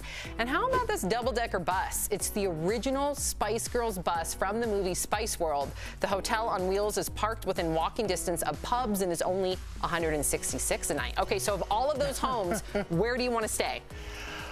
I don't know. That chateau looked pretty nice, Fancy, schmancy. Yeah, I wouldn't want to stay in that bus for sure. Down the street from pubs, and you're in this big British flag bus. You don't think people are going to be banging on the windows? No thanks. I don't want to be in the bus either. Erica, beside the Fresh Prince house, because we already commented on that, which one of those other houses would you want to stay in? I was a fan of the bus. That seems like a unique experience. Everything else is just another room. What's going to happen at 2 a.m. when the pub's let out? What's going to happen when all of you have to share one bathroom on the back of the bus? And you know the rules on a bus. I know the rules on the bus. You know what I mean? I'm not allowed. Look them up. Why can't... Where's your cup, your mug? I know. We're waiting. I know. I'm not talking about it. Erica? I was waiting on the rules of the bus. No. Coming up, special deals you can score in the month of September. Don't go away.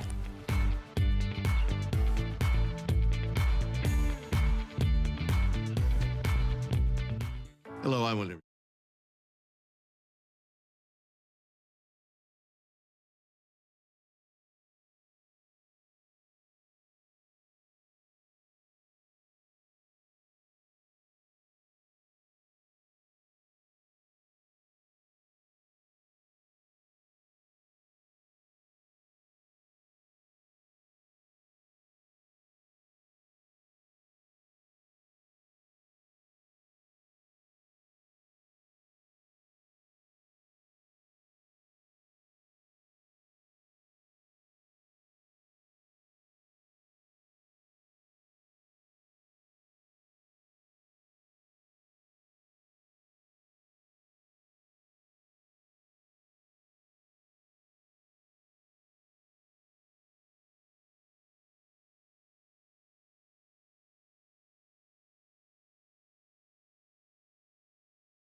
Welcome back to DBL. Did you know September is one of the best months to score big deals on items for the home?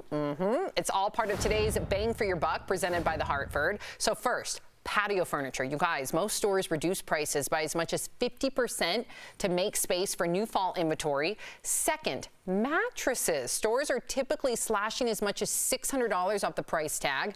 Lastly, washer and dryers. Ooh, those ones are gorgeous. You can buy them for as much as 30% off during the month of September.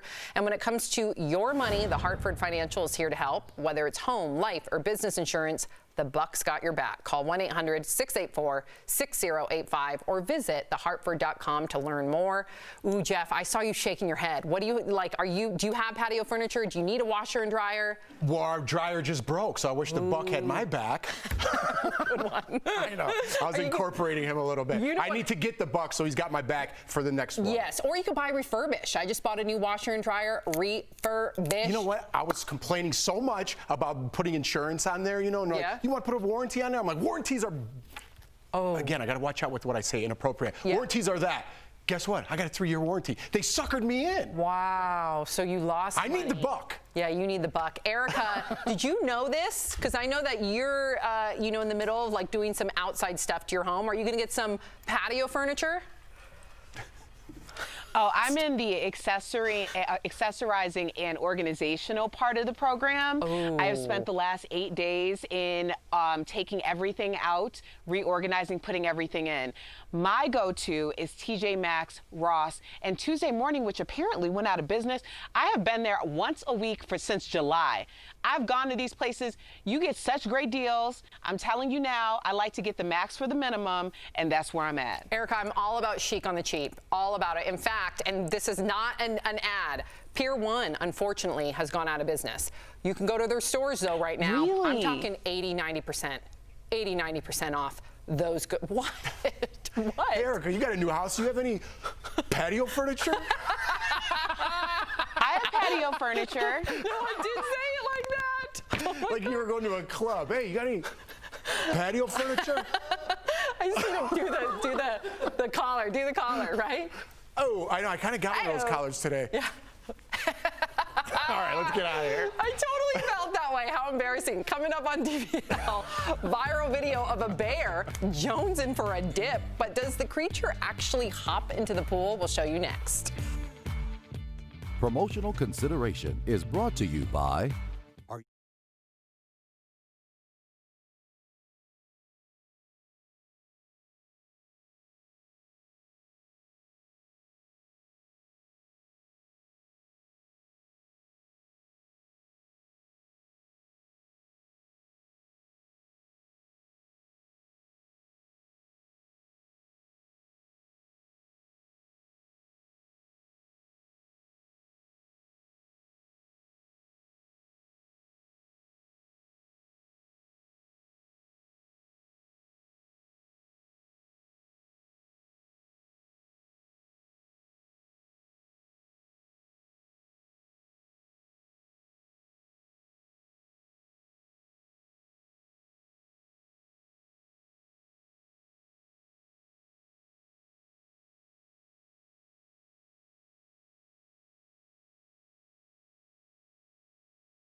Back to DBL. Okay, so before we go, we've got some crazy video to share. A man was napping in his backyard, look at that, by the pool, when he was rudely, by the way, interrupted by a black bear who stopped to drink some water.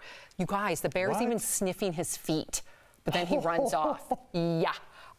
He saw at the very end. He stayed really calm. And he gets his phone. How about run? Well, what do you mean the bear ran? I actually would love this. I wouldn't love that the bear sniffed my feet and ran off. But at the same, you would get your camera and take a picture of it? No, if it ran off, I'd be like, oh, the bear came to visit. But what if it came back? What? Oh, it did come back? It did come back? Oh, it came back multiple times. Well, he was hot. Can you imagine? It's probably 100 degrees outside. What? No? Yeah, I guess so. Poor little bear just wants to take a dip. DBL's new every day. Bye, guys.